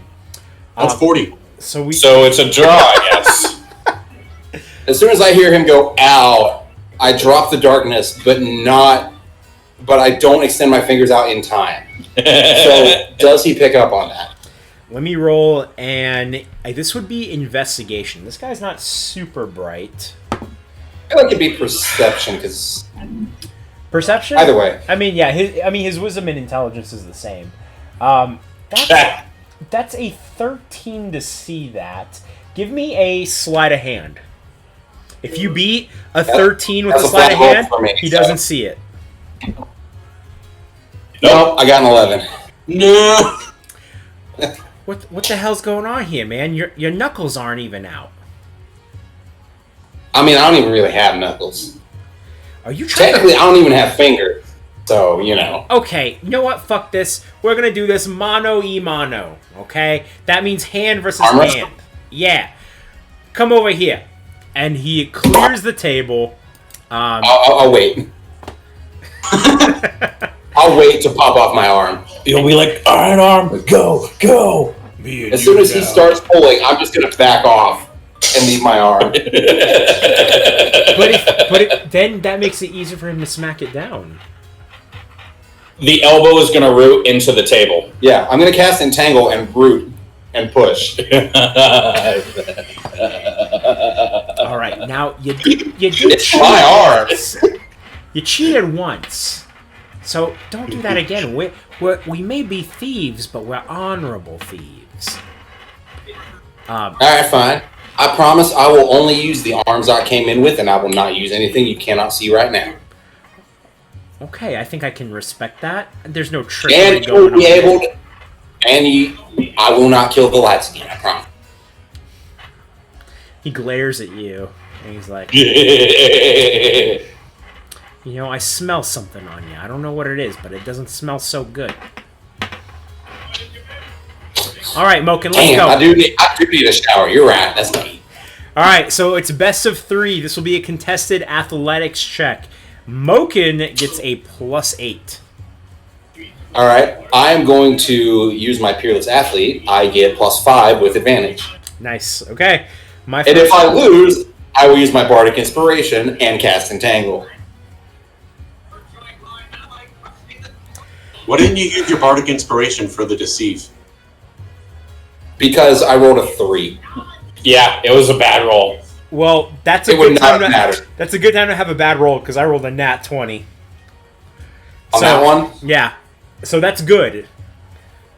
Oh, okay. Yeah, Okay. fair enough. Yeah, So- I wasn't going to beat that. So. So this first one, Moken just like slams you down and he goes, I thought you were going to be a little bit stronger than this little man. And I flash my eyes at him. We'll see. Oh. And that's when I channel my divinity, so poof. Nice. Okay, he's going to roll again.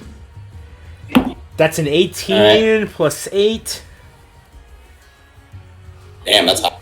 Even if you get a 20, you're not gonna beat that. The max you can get is a 25. Well, he gets a +5. Yeah. Don't you get a +5? I get a +5. So 18 plus 8 has me beat. 26.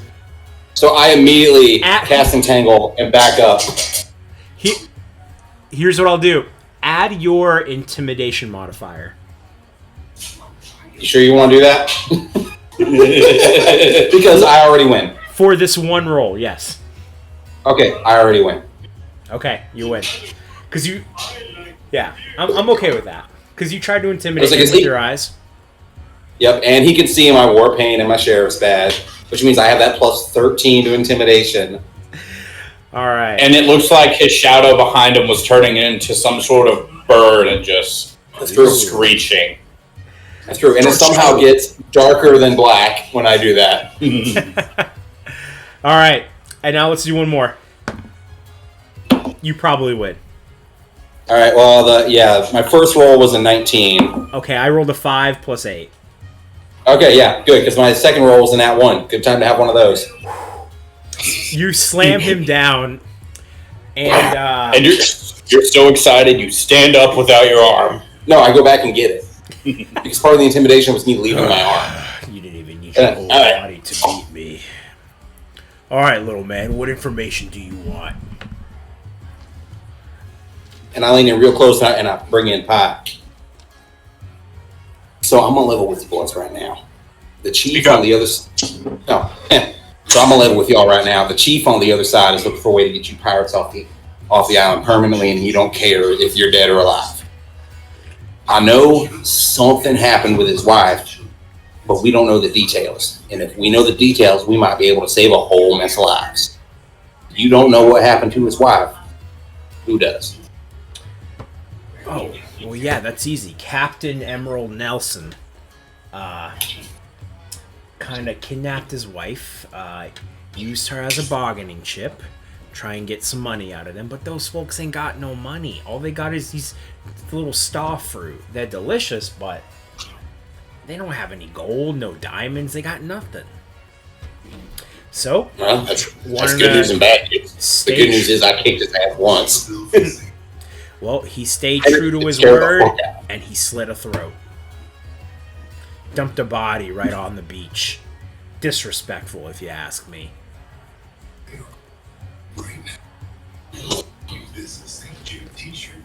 Damn, I was kind of hoping she was still alive. That would have been right. That would have been really helpful if she was secretly Nah, still. man, she's dead as doornails. Dead as dicks. All right, I'm gonna roll insight, but I get the feeling they're not lying on this one. It doesn't matter. My insight roll is shit. Yeah, they're not lying. Cool. So, y'all done, Gannon? Good job. All right, before we continue on with this, let's move back to Anne and Xardaar. Let's move back to y'all, because y'all were in the middle of a fight. Oh, and I relayed Admiral Nelson killed the chief's wife. Yeah, at this time you guys are probably like synced up. You know, it's maybe 11:35 for you. Anne and Xardaar probably like stayed hidden for a minute or two. And at this point, we are more or less on the same side of the island, so they're definitely in range. Yeah, for sure. All right, so Anne and Robert, roll initiative for me.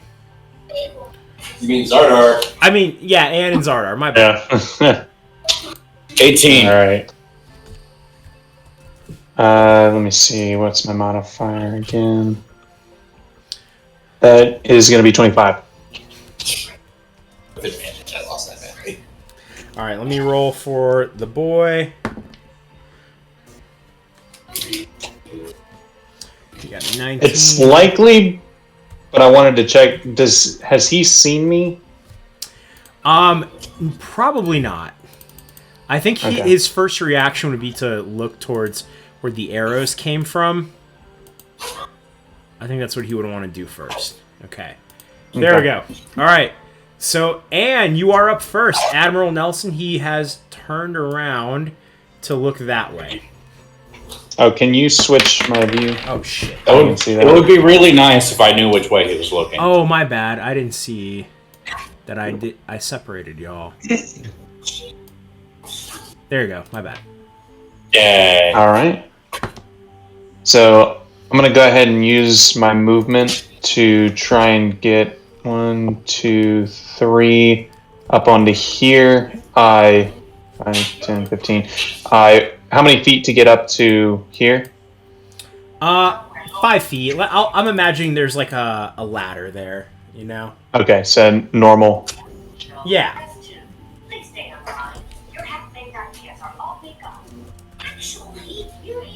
Yeah, just imagine. Is there anything? Yeah.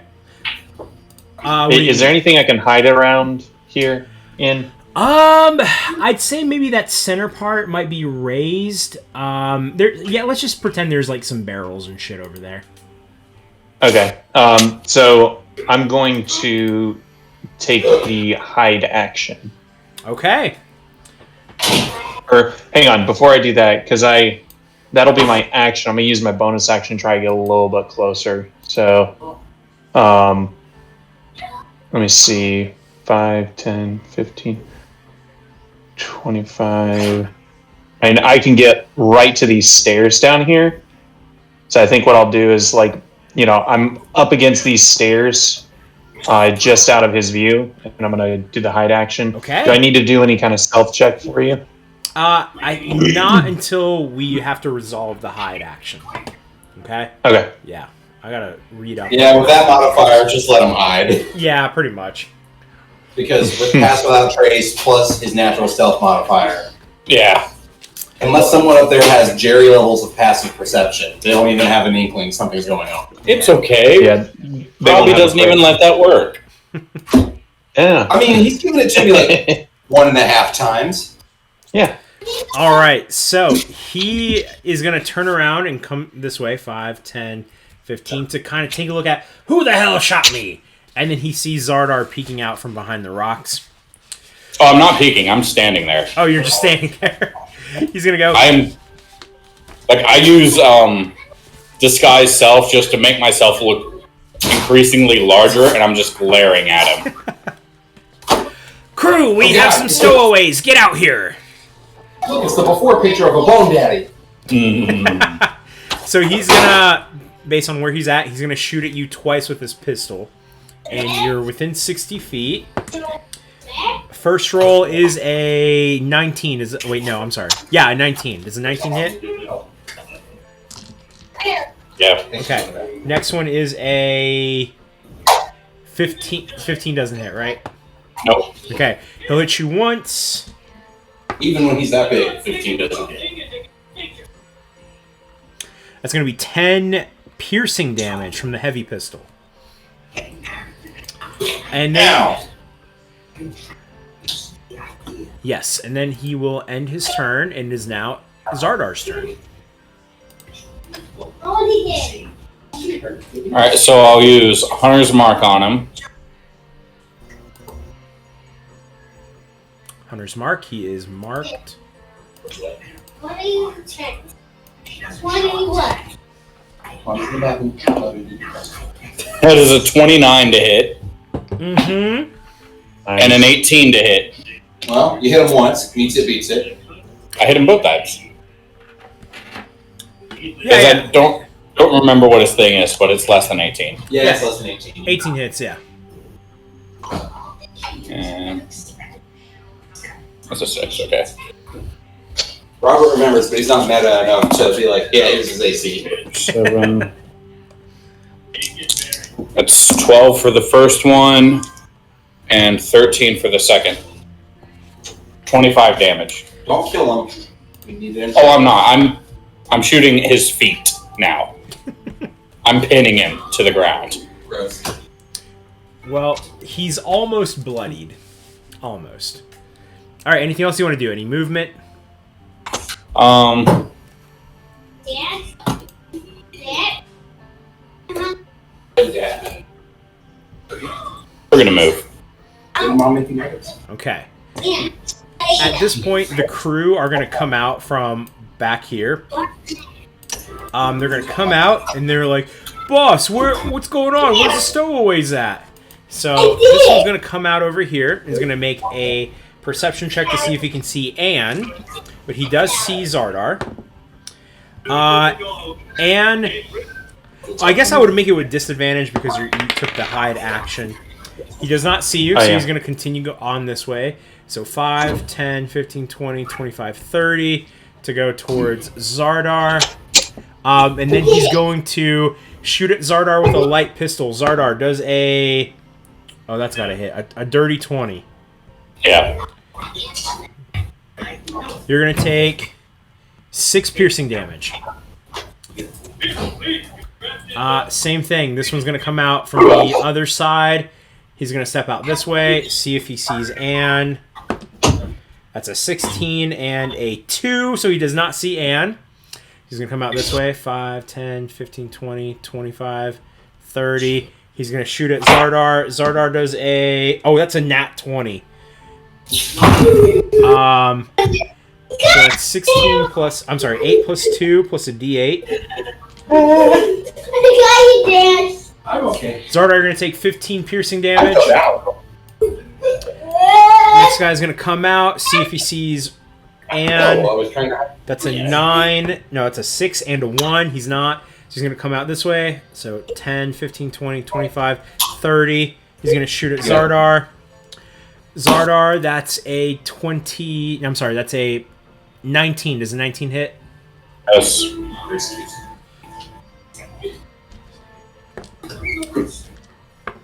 You're going to take 6 piercing damage. Last one is going to come out. See if he can see Anne. That's a nat 20, and that's an 18 with his wisdom. That's a flat 18. Rob, And my roll for stealth was 19 plus 13. so he doesn't see you at all. You know, that's almost a 25. Yeah. I think it's more than 20. So this one's gonna take aim at Xardaar.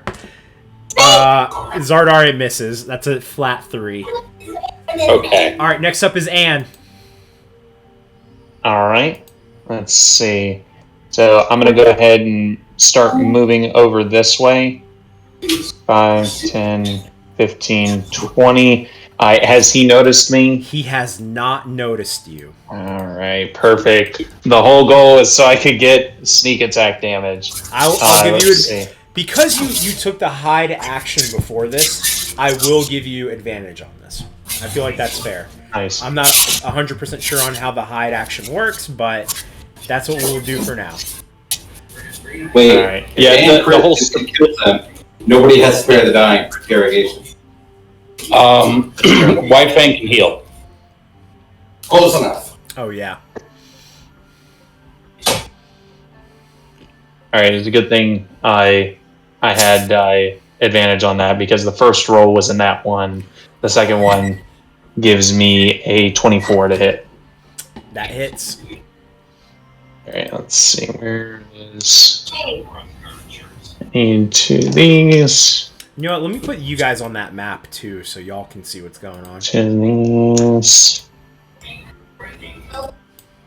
One of these.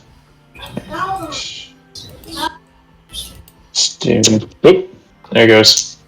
Alright, and I'm hitting him with the static switch. So that is going to be 9 piercing damage. And then 4, 5, 8 cold damage. Or, sorry, lightning damage. And then he's going to take some... So is that 16? Sneak attack. 8 and 8, all right? 7. No, 9 and 8. So 9 17 so far. And then he's going to take some sneak attack damage, and that's going to be 18 extra from sneak attack. And he hit me in the face. Man, that's pretty low for sneak attack. Yeah, I think I rolled everything right. Well, he is bloody. Oh no, I didn't. No, I did it right. Hang on. Yeah, 1d. Yeah, and then it's just 4d6 on the sneak attack. Yep. Oh, I thought Okay. you were doing 5d6. Okay, gotcha. Nope, not quite there yet. And then let me see. I'm gonna go ahead and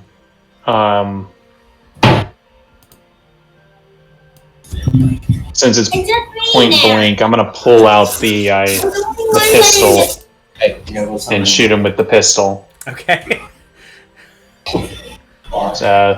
Let me see. I have that one already somewhere. Oh, I don't think I have it equipped. Yeah, I don't think that with a pistol, like, it imposes disadvantage like an arrow does, you know? No. Oh, it is equipped. Hang on.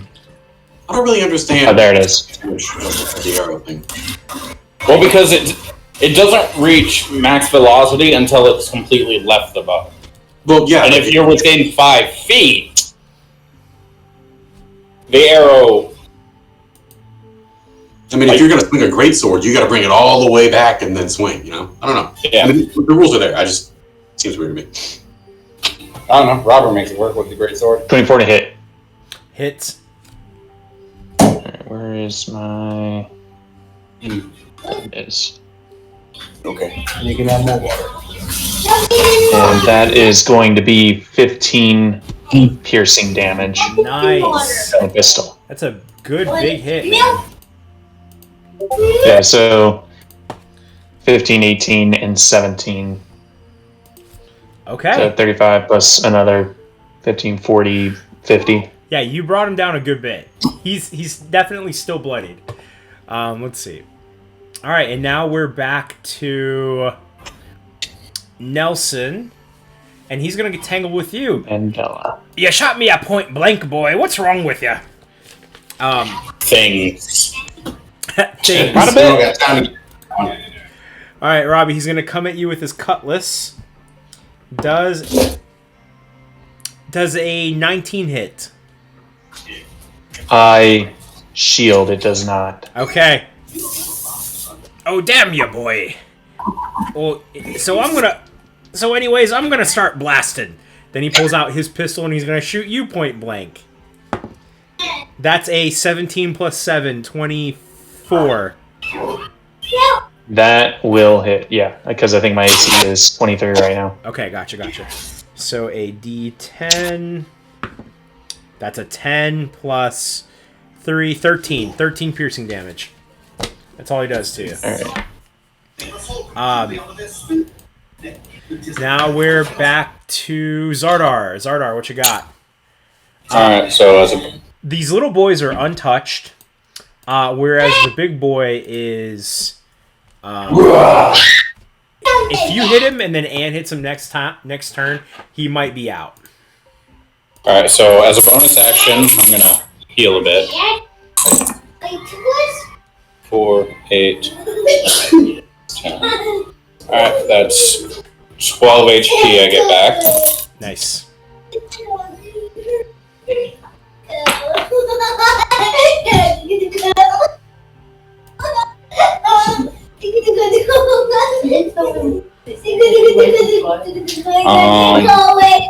I'm gonna activate the charge on my bow.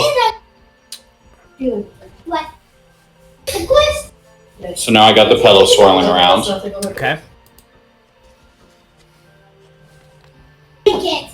Alright. Until you go to bed. Love You you. got less than 30 minutes.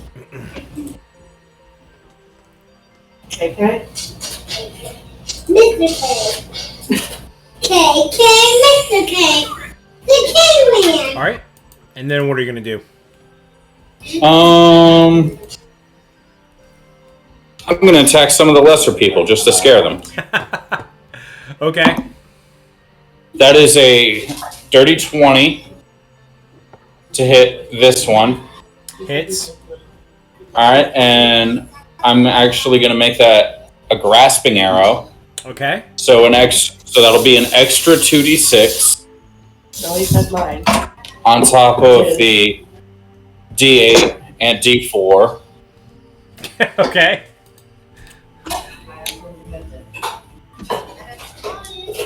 And the 2d6 will be poison.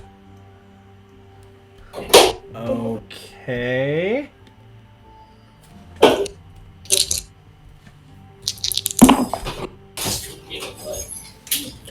That is 6 poison, 14 piercing damage. So 20. And then what'd you crit? Yeah. No. Curtis put my quote in the chat. I think it's a good quote.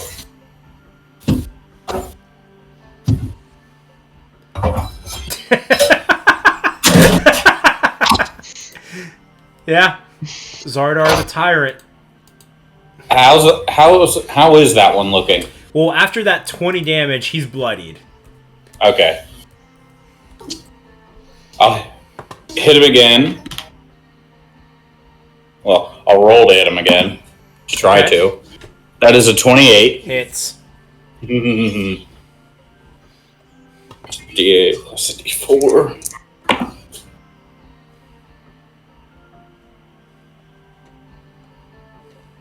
That is 7 damage. Okay, he's still standing, but he is severely hurt. Alright, so action surge. Okay. Does a 16 hit? Yeah, hits it. Alright, how much HP does he have? Because I can't do 13. less than... Yeah, I can't do less than 7. Alright.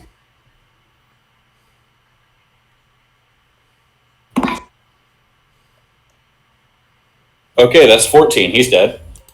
Nice. He's gone. John. Then I'm gonna hit the... Guys, they killed Larry! They killed Larry! I'm gonna hit the one that's screaming. That's the one right beside him. That's a 23 to hit. Oh, he's getting me too, guys! I'm gonna do Grasping Arrow on him as well. Wait, is this your 4th attack? Or 3rd? 4th. Okay. I get an additional action with Action Surge, and I get 2 attacks per action. Nice. So that's 2d6, d8, d4. Cool. Oh, bad roll. 2, 4, 9. Ugh. That's 14. 3 of that being poison. Okay.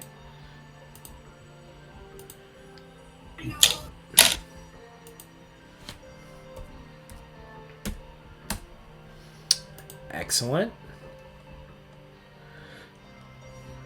And I shout, "Surrender, or you are next."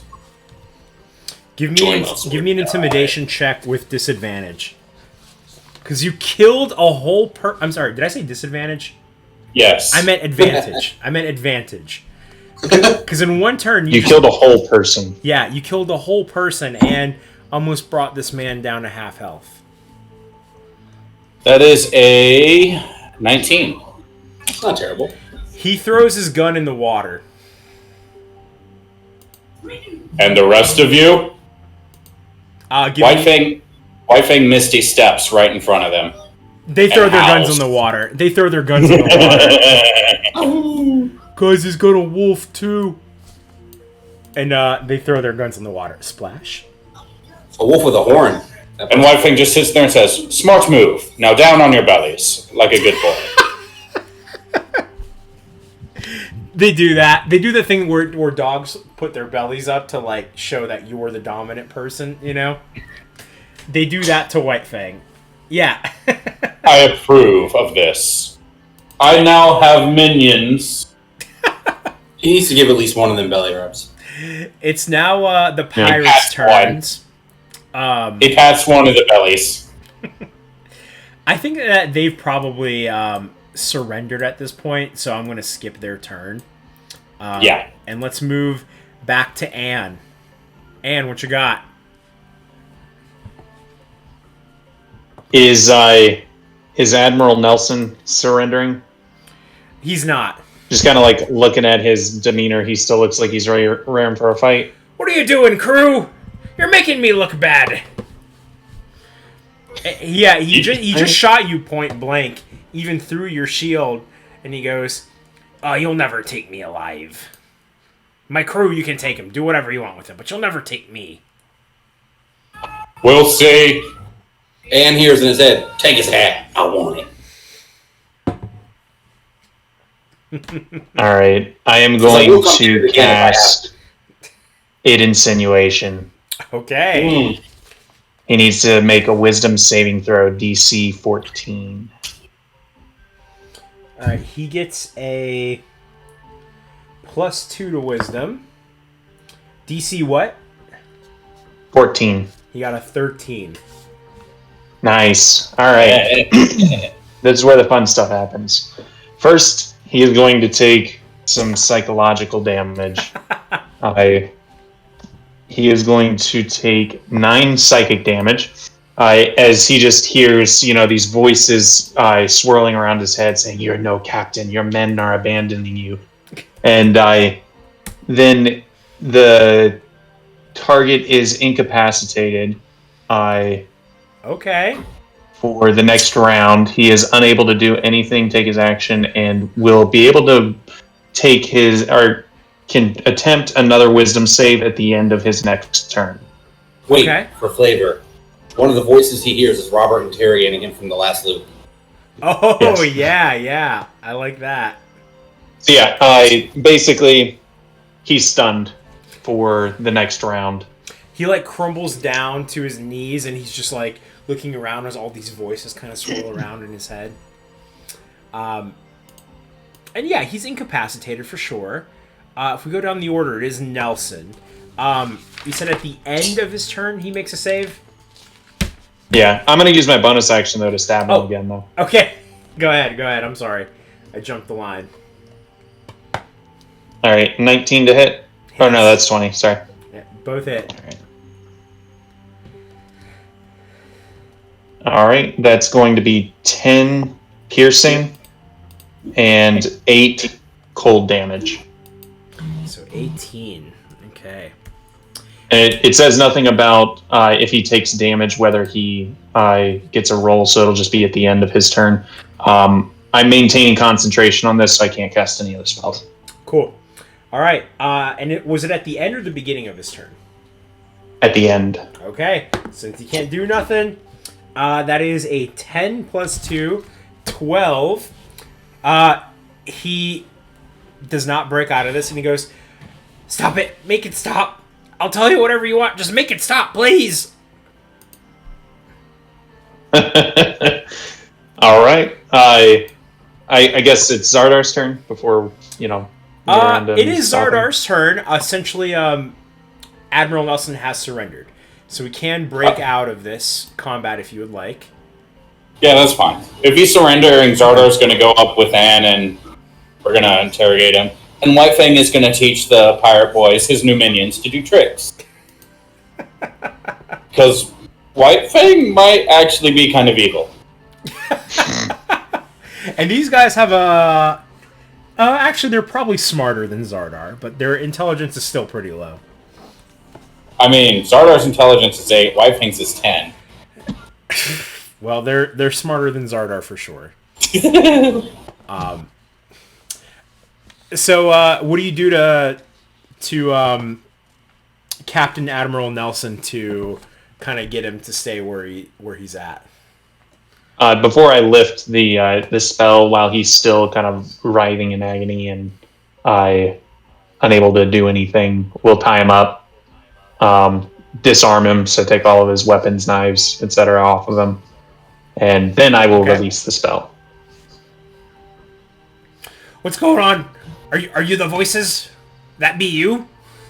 Aye, that be me. What do you want, boy? What do you want from me? My name's Johnny D. What did we want to ask? What do you want? What do you want, Johnny D? You Hey, want his Robert, hat? what do we want to ask him? Oh, I've already got his hat. It's on my head. All right, sweet. I need it when you're done with it. But so he killed the chief's wife. We need to know what the hell happened there. The story What happened is with the chief's he wanted. The story is he was trying to get a ransom, and there was no ransom. But if he's half the pirate he thinks he is with a hat like that, he would have known there was no money. Any good captain doesn't go after a target with no money. Yeah, so I'm gonna ask him. I've got my gun pulled out, and I'm like, "What? Tell me what happened with the queen or the chief's wife." Oh, her. That's who you're after.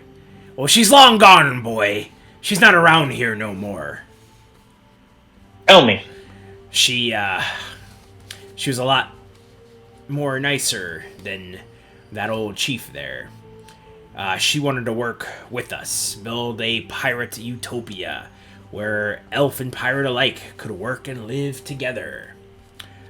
Problem with that is the more people we work with, the more people we gotta split our treasure with. And I wasn't too keen on that. She came over here with a treaty drawn up so we can work together, live in harmony, and all that garbage.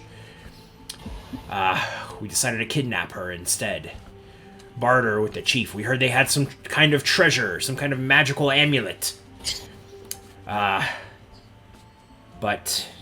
they didn't know about it, but I think that they're lying. When they failed to give us any gold, any treasure, anything worth of value, we did as we said, and we offed her. Threw her body into the ocean myself. What's this treasure that you heard about? What was it? We heard that there's some kind of magical amulet that holds some kind of power. That's about all I know. And he's right. That's the amulet that the chief's daughter is wearing. And what were you planning on doing today? Oh, I was gonna bomb the island, blast them. I heard the chief is trying to get rid of us. We're gonna get rid of him before he gets rid of us. He ain't gonna win that one. You know, the person. You want to hear about the person who told me about this treasure? A few months ago, I'm just in Waterdeep, making a drop off. Nothing too crazy. This man. He looked like a religious man, long blonde hair, a real pretty boy. You immediately hear in your head, that motherfucker! What? You're safe. He asked me to, if I could get him this treasure, then he would pay me kindly. He had the money to prove it, too. He gave me half up front. That's the money that's in the treasure chest down in there now. And he said he'd give me the other half upon retrieval of this amulet. I came here, and the rest is history. Not yet, it ain't.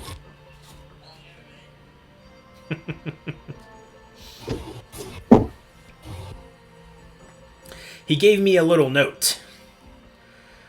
I just threw it in the fire. What did the note say? Well, do I look like someone who can read? I got tired of staring at it, so I threw it in the fire. His map is in Thieves' Camp, so yes, he does look like someone who can read.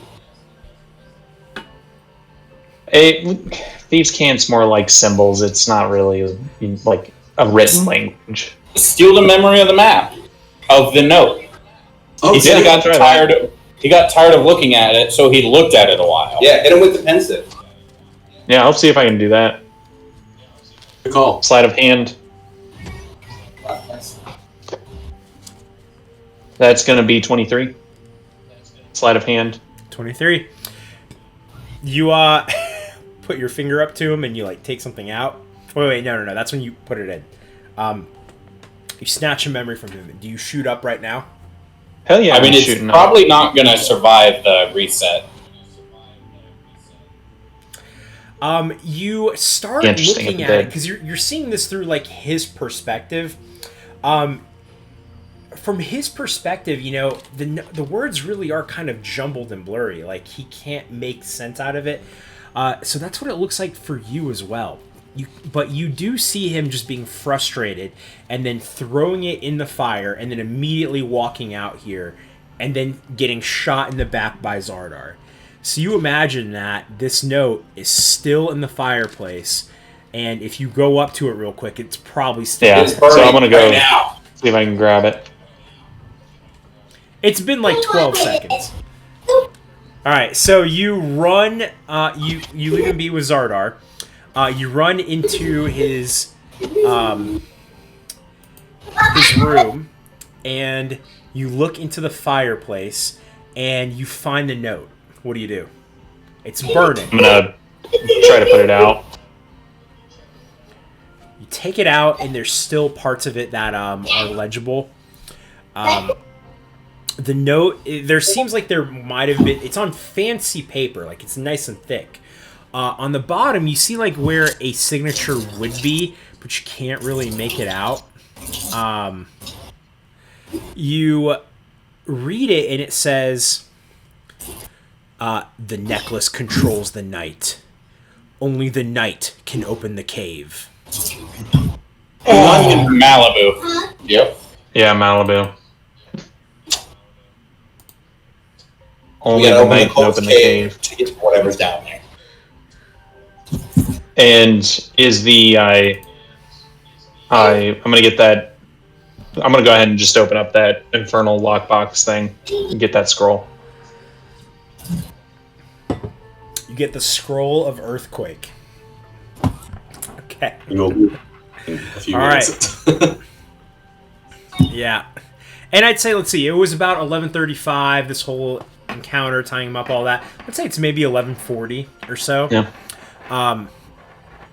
Is there anything you guys want to do? Xardaar is going to tie Captain Admiral Nelson to the front cannon. Front of a cannon.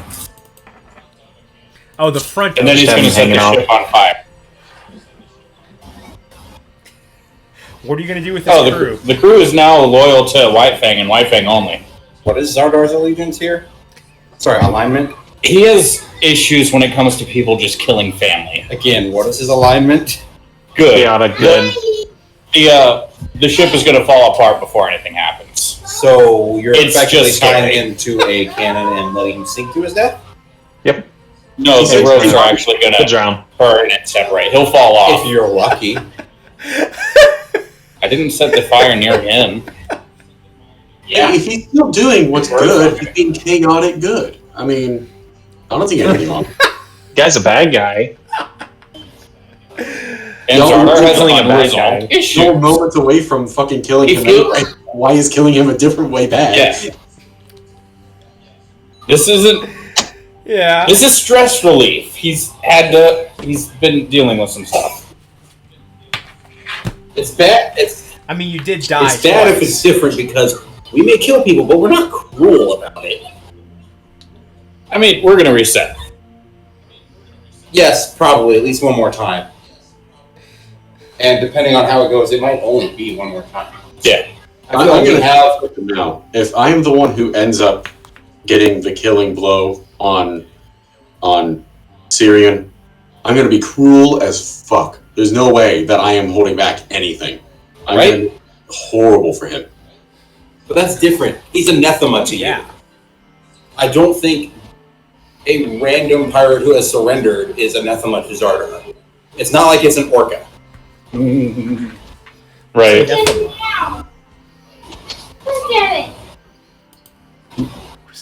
I think we'll agree to disagree. Alright, that's fine. I don't care. Nethema, originally known as Madrius, was a fertile agri-world located in the Nethema system of the That's Outer not right, Rim's Vinny. territories. Anathema. Anathema.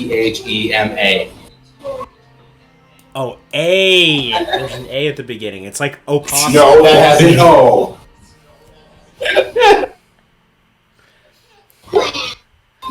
Well, part of the reason Xardar's doing this is he's been getting a lot of weird thoughts from Anne recently. Sexual thoughts. No, Anne has been thinking about randomly killing people. Yeah. It's okay to have those thoughts.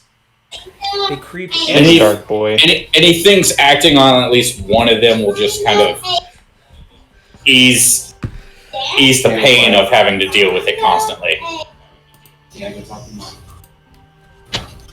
And was wondering why he felt so good lately and wasn't thinking about killing people so often. You were suppressing the thoughts and throwing them at Xardaar for whatever reason. Yeah. Or is it because he hasn't been this far from Robert in a while? Right? He doesn't have to deal with his good cousin. His good Robert tries to be good. His success rate is a mixed bag, but he definitely tries. Good. Mm-hmm. Tries. Yeah. That's why he killed a lot of people. And it's very, I mean, to save exactly that many people. I don't know. Have you saved that many people? That's a lot of people you killed. Fine, to revive that many people. I think you still got a deficit there. You're still in the red a good bit. Yeah, but if we end up taking out Syrian, it'll definitely be a net positive. Why is it sideways? I screenshotted it on my phone, waiting for the right time to use it. 3 years later, here it is. Oh my god. It's sideways because it isn't straight. Oh, you can follow Robert under. He's definitely with Ben on this one. Look at this. August 26th, 2018. No. I've been waiting that long to use this. I hope it was worth the wait. I don't think it was. It was.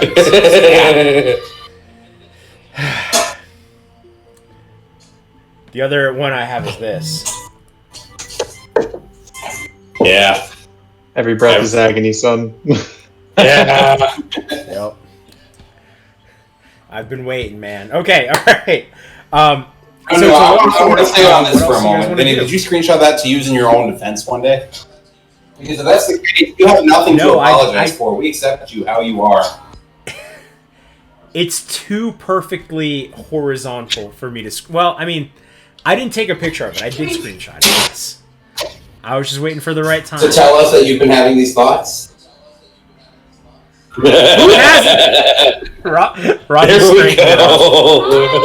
But did he straighten you up? No, no one can manage that. That's deep. Not since I think his cat is helping. Oddly enough. All right, I had enough fun with that for now. Okay. For now. All right, so yeah. At this point, I believe that the since you guys didn't talk to Dak, he's probably on no man's land. Being crazy. The ship has not come out and blown stuff up. Is there anything else you guys want to do before we cut back to Who the Pie? fuck is Dak? We're gonna blast one of the cannons at the collapsible rock. Yeah, that sounds For great. the Giants, yes. While the ship is burning down. Yeah, There's water. Bomb flower. it's fine. Okay. It's not like we'll die or anything. All right. Xardaar throws Ann up there. Hey, shoot the wall. So, here's what's going to take a little bit of time. You guys... Well, I guess you would have to move the cannon, too. You have a few options. You can rotate the ship, because it's pointing at, where the wall is. Basically, northeast. You can move a cannon, or you can rotate the ship. Cannon would be easier. Yeah, Xardaar can just drag it. Yeah. Okay. So you move the cannon over, and Xardaar drags it. You blast it at this wall where it looks like it leads somewhere else, and it's revealing some kind of opening. Charge in. I'm sprinting as fast as I can. You guys walk down, and you're charging in before... It seems like this leads into another tunnel, but it appears to be what seems to be a wall of force kind of blocking your way there. And you see a tunnel, and it looks like this little tunnel leads under the volcano, or I'm sorry, inside the volcano, as you see a little bit of light. Give me a perception check. This is going to have a high DC. All right, perception. What is my perception? Might be helpful to remember. Okay. 20. Dirty. It's a filthy 20. Filthy 20. You look through and you really like squint your eyes to see what's going on, and just around the bend you do see that you see some tentacles. So you get the feeling, I mean, tentacles could be anything, right? Could be an octopus, could be something bigger than an octopus, but it was a pretty big tentacle. And you imagine whatever it is attached to is underneath or inside the volcano. And whatever it is, it can cast, it's powerful enough to cast a wall of force. So that's what this is a wall of force holding me back? Yeah. Yep. Really? A mixing bowl. Yeah, I don't think there's anything we can really do to break through wall of force. It's 8:30. Come on. Got any ideas? No. My thing used Misty Step. You can only do that once. You're tired and you're going Yeah. to bed. Yeah, let me check. No, you're not sleeping on the couch tonight. I cast Dispel Magic. I had that. Not the option. You were going to your bed. No. It's either your bed. I'm just gonna call out to it. Hey you! Hey! Hey you! For the remainder of the time until we blow up and die, I'm just gonna be shouting, "Hey you!" and variations of that.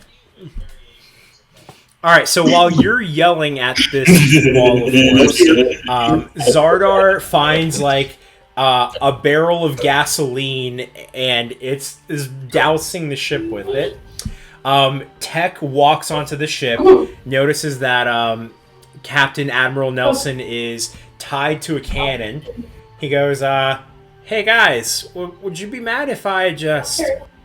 And he starts leaning on the cannon, pushing it until the cannon plops over with Admiral Nelson still tied to it. Xardaar at that moment realized he needed to re-string his bow, so he didn't pay attention. And White Fang is getting the sailors to go back up and they're going, hey, you!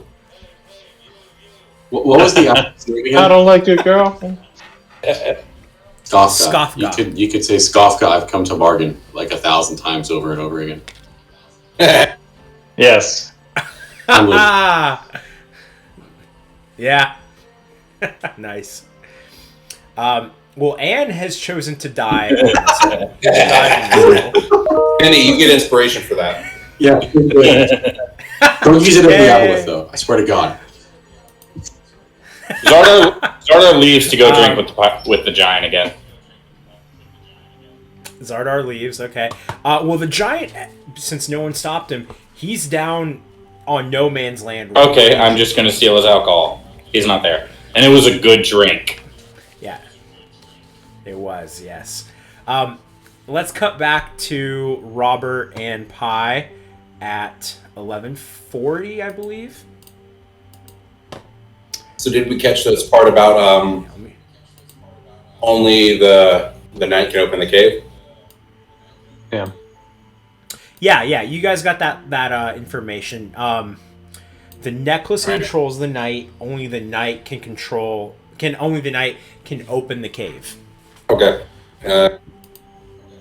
Well, we definitely don't have enough time here, and I don't think there's anything else in this bar that we necessarily need. Though I do want to at least see what's in this further back room where they're gutting a fish.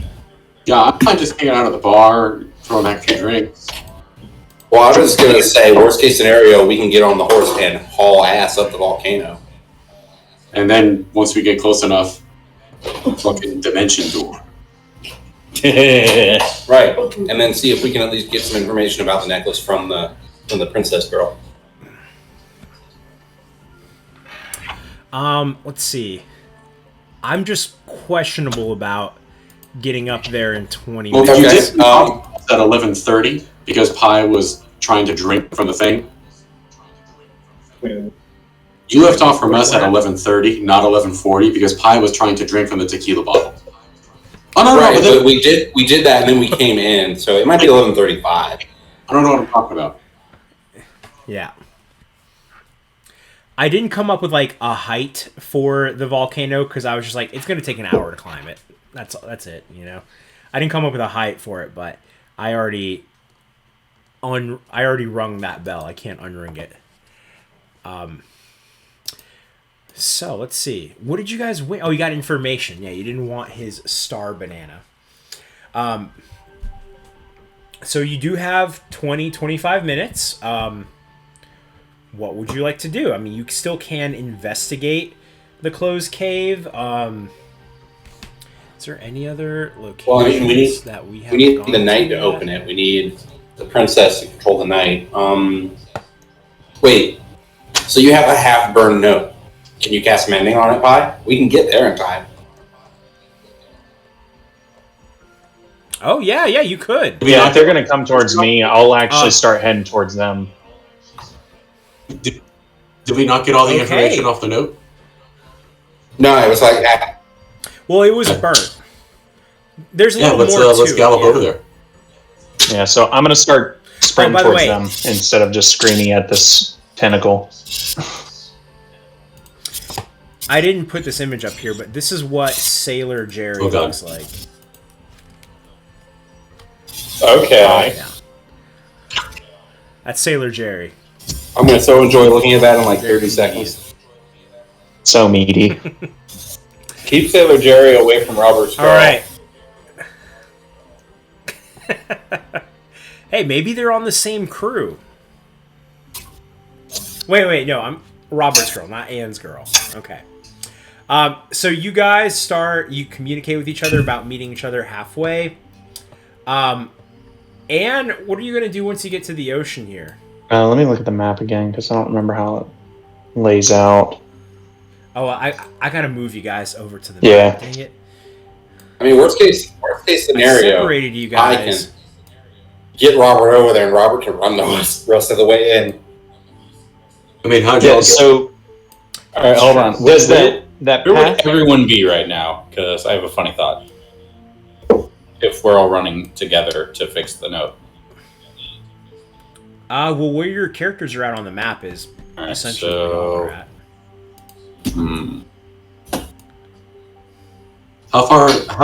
how wide is that cove?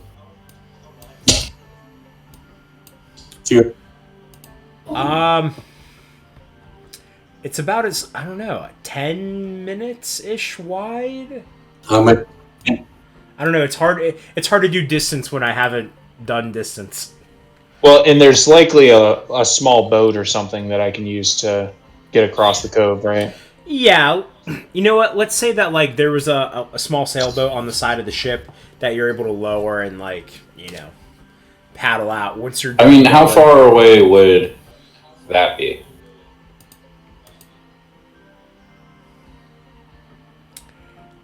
10? What?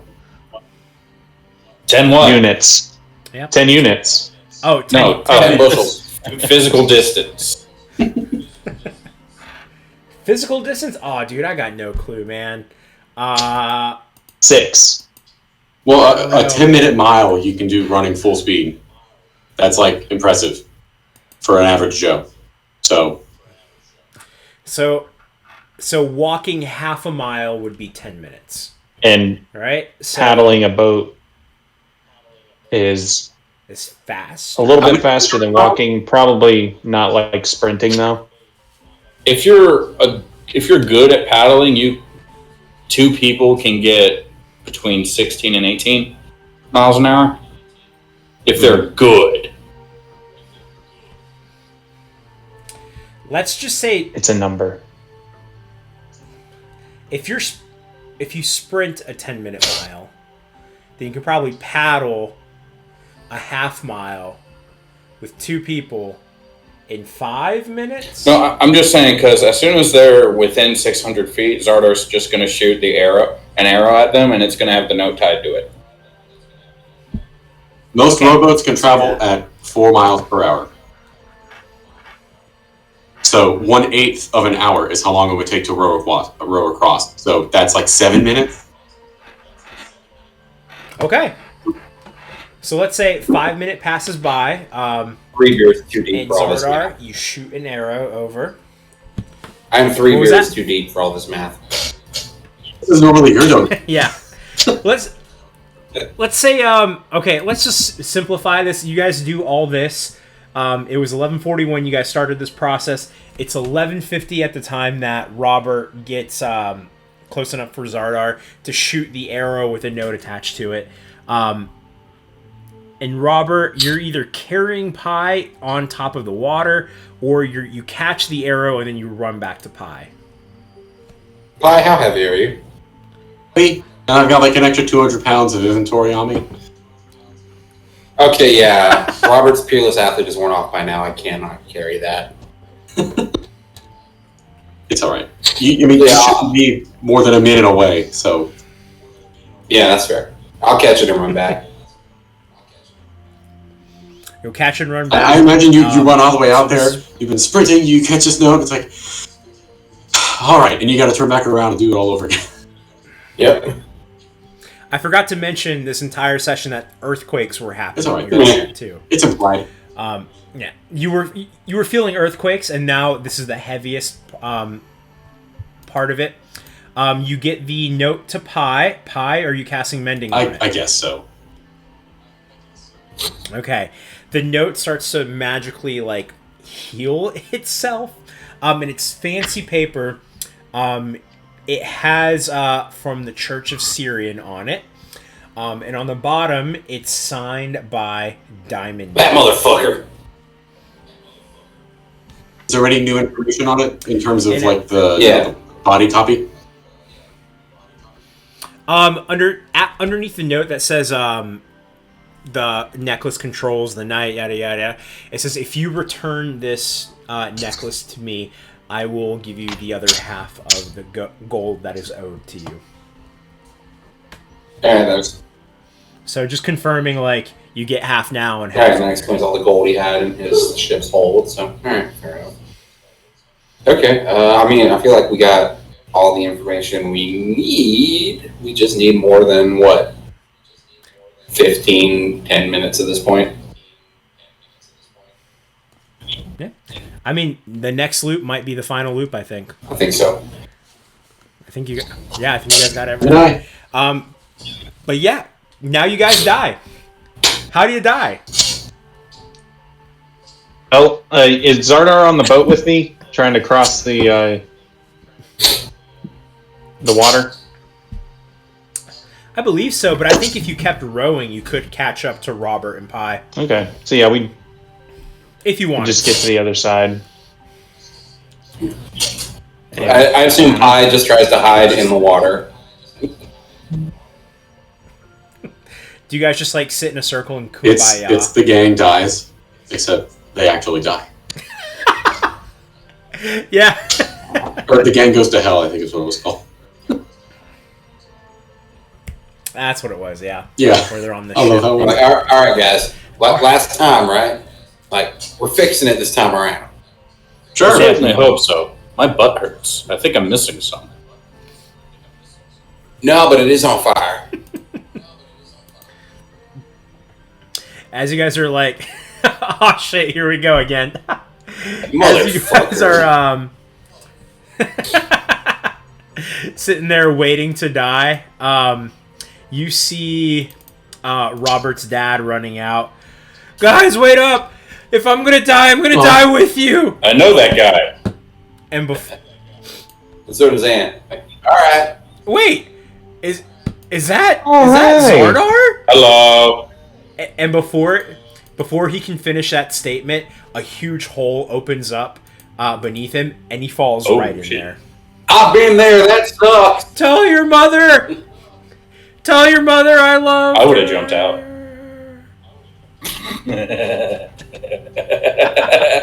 It's fine. And you guys just sit beside the volcano until some rocks start falling down, and they just I wonder crash. what the logistics of a Leoman's tiny hut would be in this scenario, because it's impenetrable. If we came out, it would be into lava. It lasts for Or boiling water.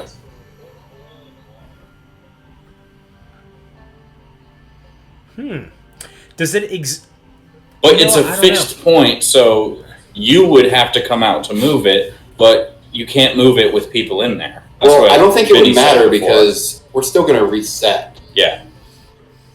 It wouldn't take us out of the time. But the reset is when you I die. have a spell. So I guess you would just stay within the bubble until you died, and then you. I don't have the spell. I was just curious, like, what would happen?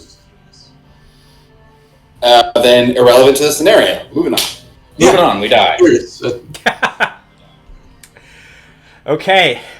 This time, whenever you guys die, excruciating pain. It's not the first boulder that really takes you out. It's the 7th boulder on top of the first 6 that causes enough pain and pressure for you guys to finally pass out and die. Instead of seeing Marjorie this time, you're in that gray space.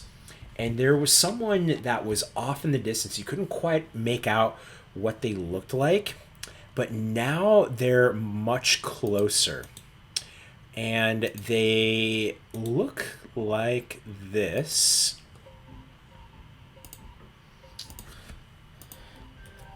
They're much closer to you now. And they just look at you. And I think we found our big bad guys. You can't undo this. Are you the groundhog? And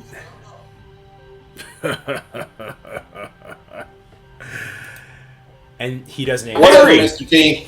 He's not the ground. Hey Terry, how's it going? Laugh now while you Okay. still can. And then you guys are whooshed away from this gray space, and then you're back in the white space with all the doors. You see someone going into the door before you again, or you see the door being open, and then you see a tentacle reach out into the door and close it. And then as you guys get close to this door again, it opens up for you automatically. You fly through, you land in the sand. Xardaar catches himself with one arm again. I rolled a 17 and not faceplant. I figured enough tries I'd get one. To not faceplant? Yeah. Pi, how do you land? Do you care, or do you want to try and catch yourself this time?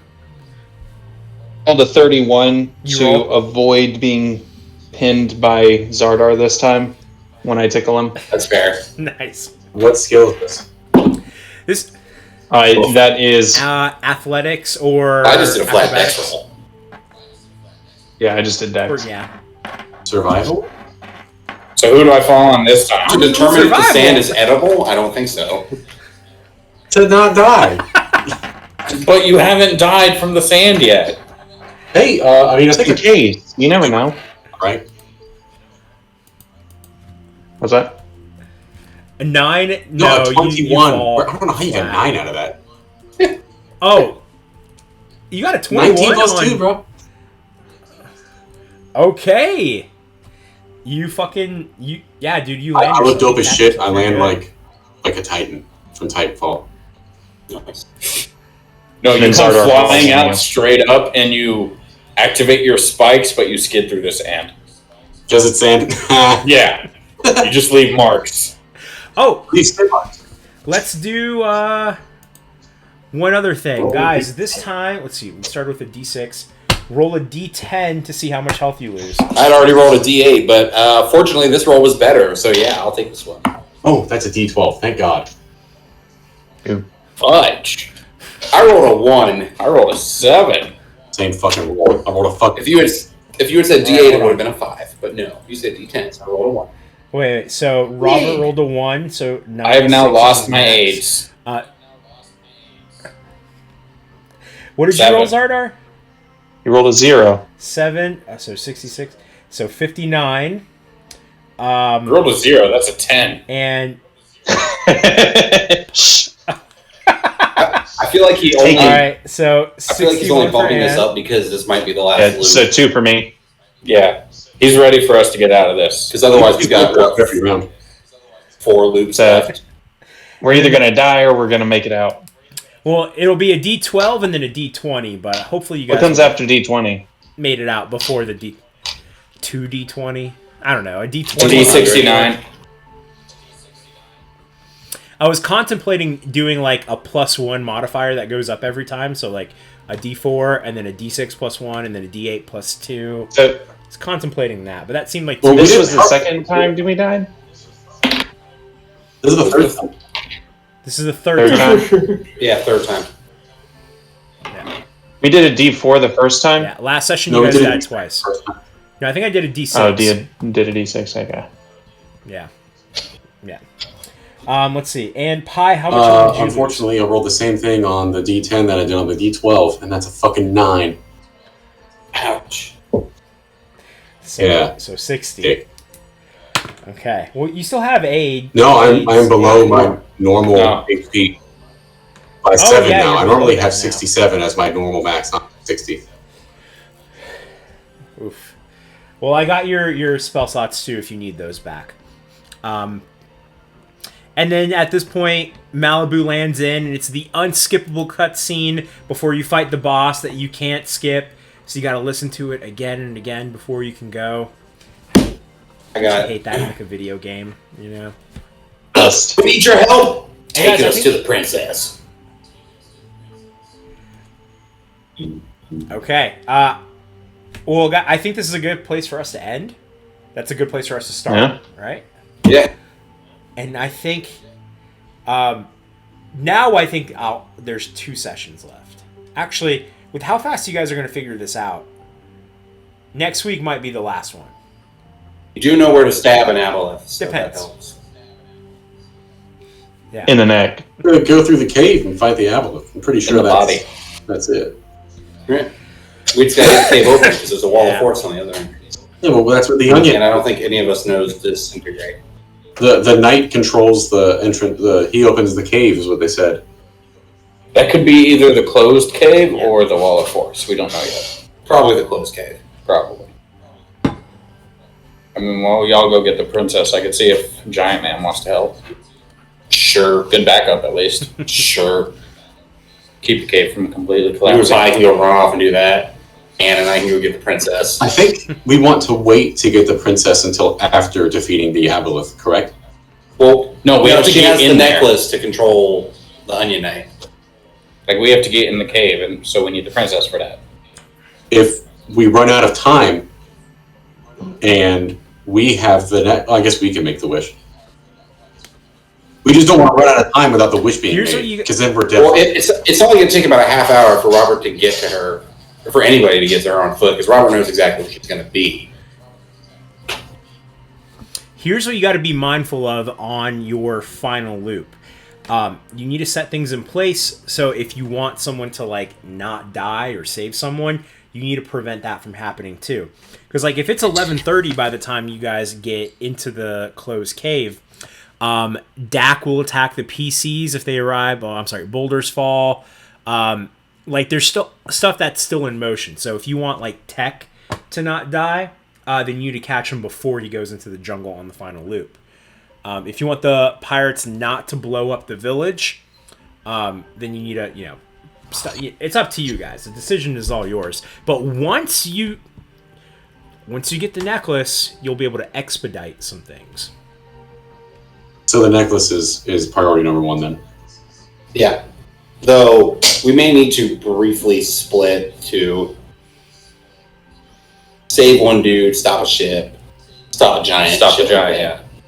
So, And Xardaar and Anne should go the way they went. yeah, Xardaar will go straight to the giant, calling out for him. He knows giant. He will respond because that's who's going to be speaking that on this island. Whereas Yeah. Robert and Pi should go get the princess. Because we can horse and get there faster than we could if Robert just ran the whole way with Peerless Athlete. Once we get close enough, we'll dimension door. Well, even then, it still makes up. It Yeah. still makes up the time. Yeah. Because we move so much faster on a horse than Robert does, even with Peerless Athlete. The horse is like 4 times faster than Robert normally. So if he's twice as fast, There's another one on the boat. We just can't get to the boat. Well, you're gonna have more horses, and at this rate, you have enough for everybody. You watch. We get back there, and all the horses you made are there. Yeah, they're on the. Well, I made Janet. Yeah, they're all basically Janet from The Good Place. I made one on the way to Mystic Beach. I may have made one more. I can't remember. I don't think I did though, because we never really like I never really got a chance to prepare any spells. Because if I did, it would be a 4th level aid spell, and I didn't have any 4th levels left at the end of every day. Yeah. So I think it's only the one, but still, that's 2 horses we have. Yeah. Yeah, we go get the princess. We tell her what's going Guys, on. We get the necklace. We get the onion knight. And it doesn't look like there was anything really on the pirate side that we needed to be terribly concerned with. I mean, after the Onion Knight opens the cave for us, we could send him to the ship to stop that from happening. Or we could send him to save Captain Morgan, who will be going up the mountain at that point. Yeah. Despite his size, you guys remember seeing him land right where you guys are. He can fly, so he can move pretty quickly. Okay, so he'll He be could probably Superman carry and us, too. I'll be Batman sitting on his back. He can just Captain Marvel through the ship and Okay, fine. Yeah, do that. Yeah, but we want the treasure. Yeah. We have a water breather. Or someone who doesn't breathe. I also don't want to spend 3 days waiting for Pi to make all the necessary trips to get everything. The hold was full of gold. He has a Pocket dimension? pocket dimension, yeah. He can throw everything in that. Sure, and I don't want to wait for him to take 2 hours to fill it up and then come back. And then go do it again. Because the hole is probably bigger than his pocket spot. I mean, we also have a hat of holding. Assume the treasure. Great, that can fit you effectively. we can have Donald just take out the admiral. Yeah. No, I assume the treasure is in a treasure chest. I'll just grab the fucking box. Now, see, I got the impression that the hole was filled with gold and shit. It was in a treasure. Oh, okay, well, the treasure box. Treasure box. Yeah, it's like a little cardboard box that helpfully says treasure. Treasure. Listen, I've been thinking about whenever I said the bar extends the length of the bar, and I'm like, listen, in my head that made sense because I was thinking the bar, the countertop, extends the length of the bar, as in the building, you know? Oh man. Yeah, that was good. Because, the countertop is the bar, but it's also the location. We know what you meant, But we also know what you said. I know what I said. You didn't know what you said at the time. Listen, I mean, I did. The bar extends the length of the bar. That makes sense, you know? It's fucking English, man. There. English. Wait. You guys that speak German, I heard that we are hiring is Wir suchen dich. That says we're looking for fat. Dick does mean fat. D-I-C-K is fat in German. Yeah, W-I-R Yeah, we're S-U-C-H-E-N. seeking. We're seeking fat. We're seeking Yeah. fat? Dick means fat. Okay, guys, believe it or not, the internet. Yeah. Yeah, we got that pretty fast. Say, higher is Einstellen, I think. Well, Yeah. Stellan Ein. is staff or workers or employees. Yeah. It's not like dick. Yeah, wir suchen Leute einzustellen or something. We're looking for people to hire. I just don't know what you would say if we were hiring. I'm not great with German contractions. We are hiring. Wir stellen ein. Yeah. Oh, Google Translate says we are looking for you. Yeah. Wait, did you type in we're seeking fat? And it said we're looking for you? You're not fat, bro. Yeah, D-I-C... Oh, okay. Yeah, D-I-C-H. DICH? Yeah, Yeah, it would just be Wir stellen ein. not So dick. we are hiring. Dick. Yeah, Dick. D-I-C-K is Now- fat. Well, this is DICH. Oh, No, did I mispronounce D-I-C-K that? is fat. D-I-C-H is dish, that's you. Oh, then I mispronounced it. I said... Yeah, no, dick, you said it right. If you said Wir suchen dich with the CH, that's we're looking for you. Which, That's what I meant to say. it's funnier the first time, though. Yeah. We are looking for fat. Well, guys, good sesh. I'm excited to finish up. I'll see y'all next Heard. weekend. All right. Later, boys. All right. Adios, guys.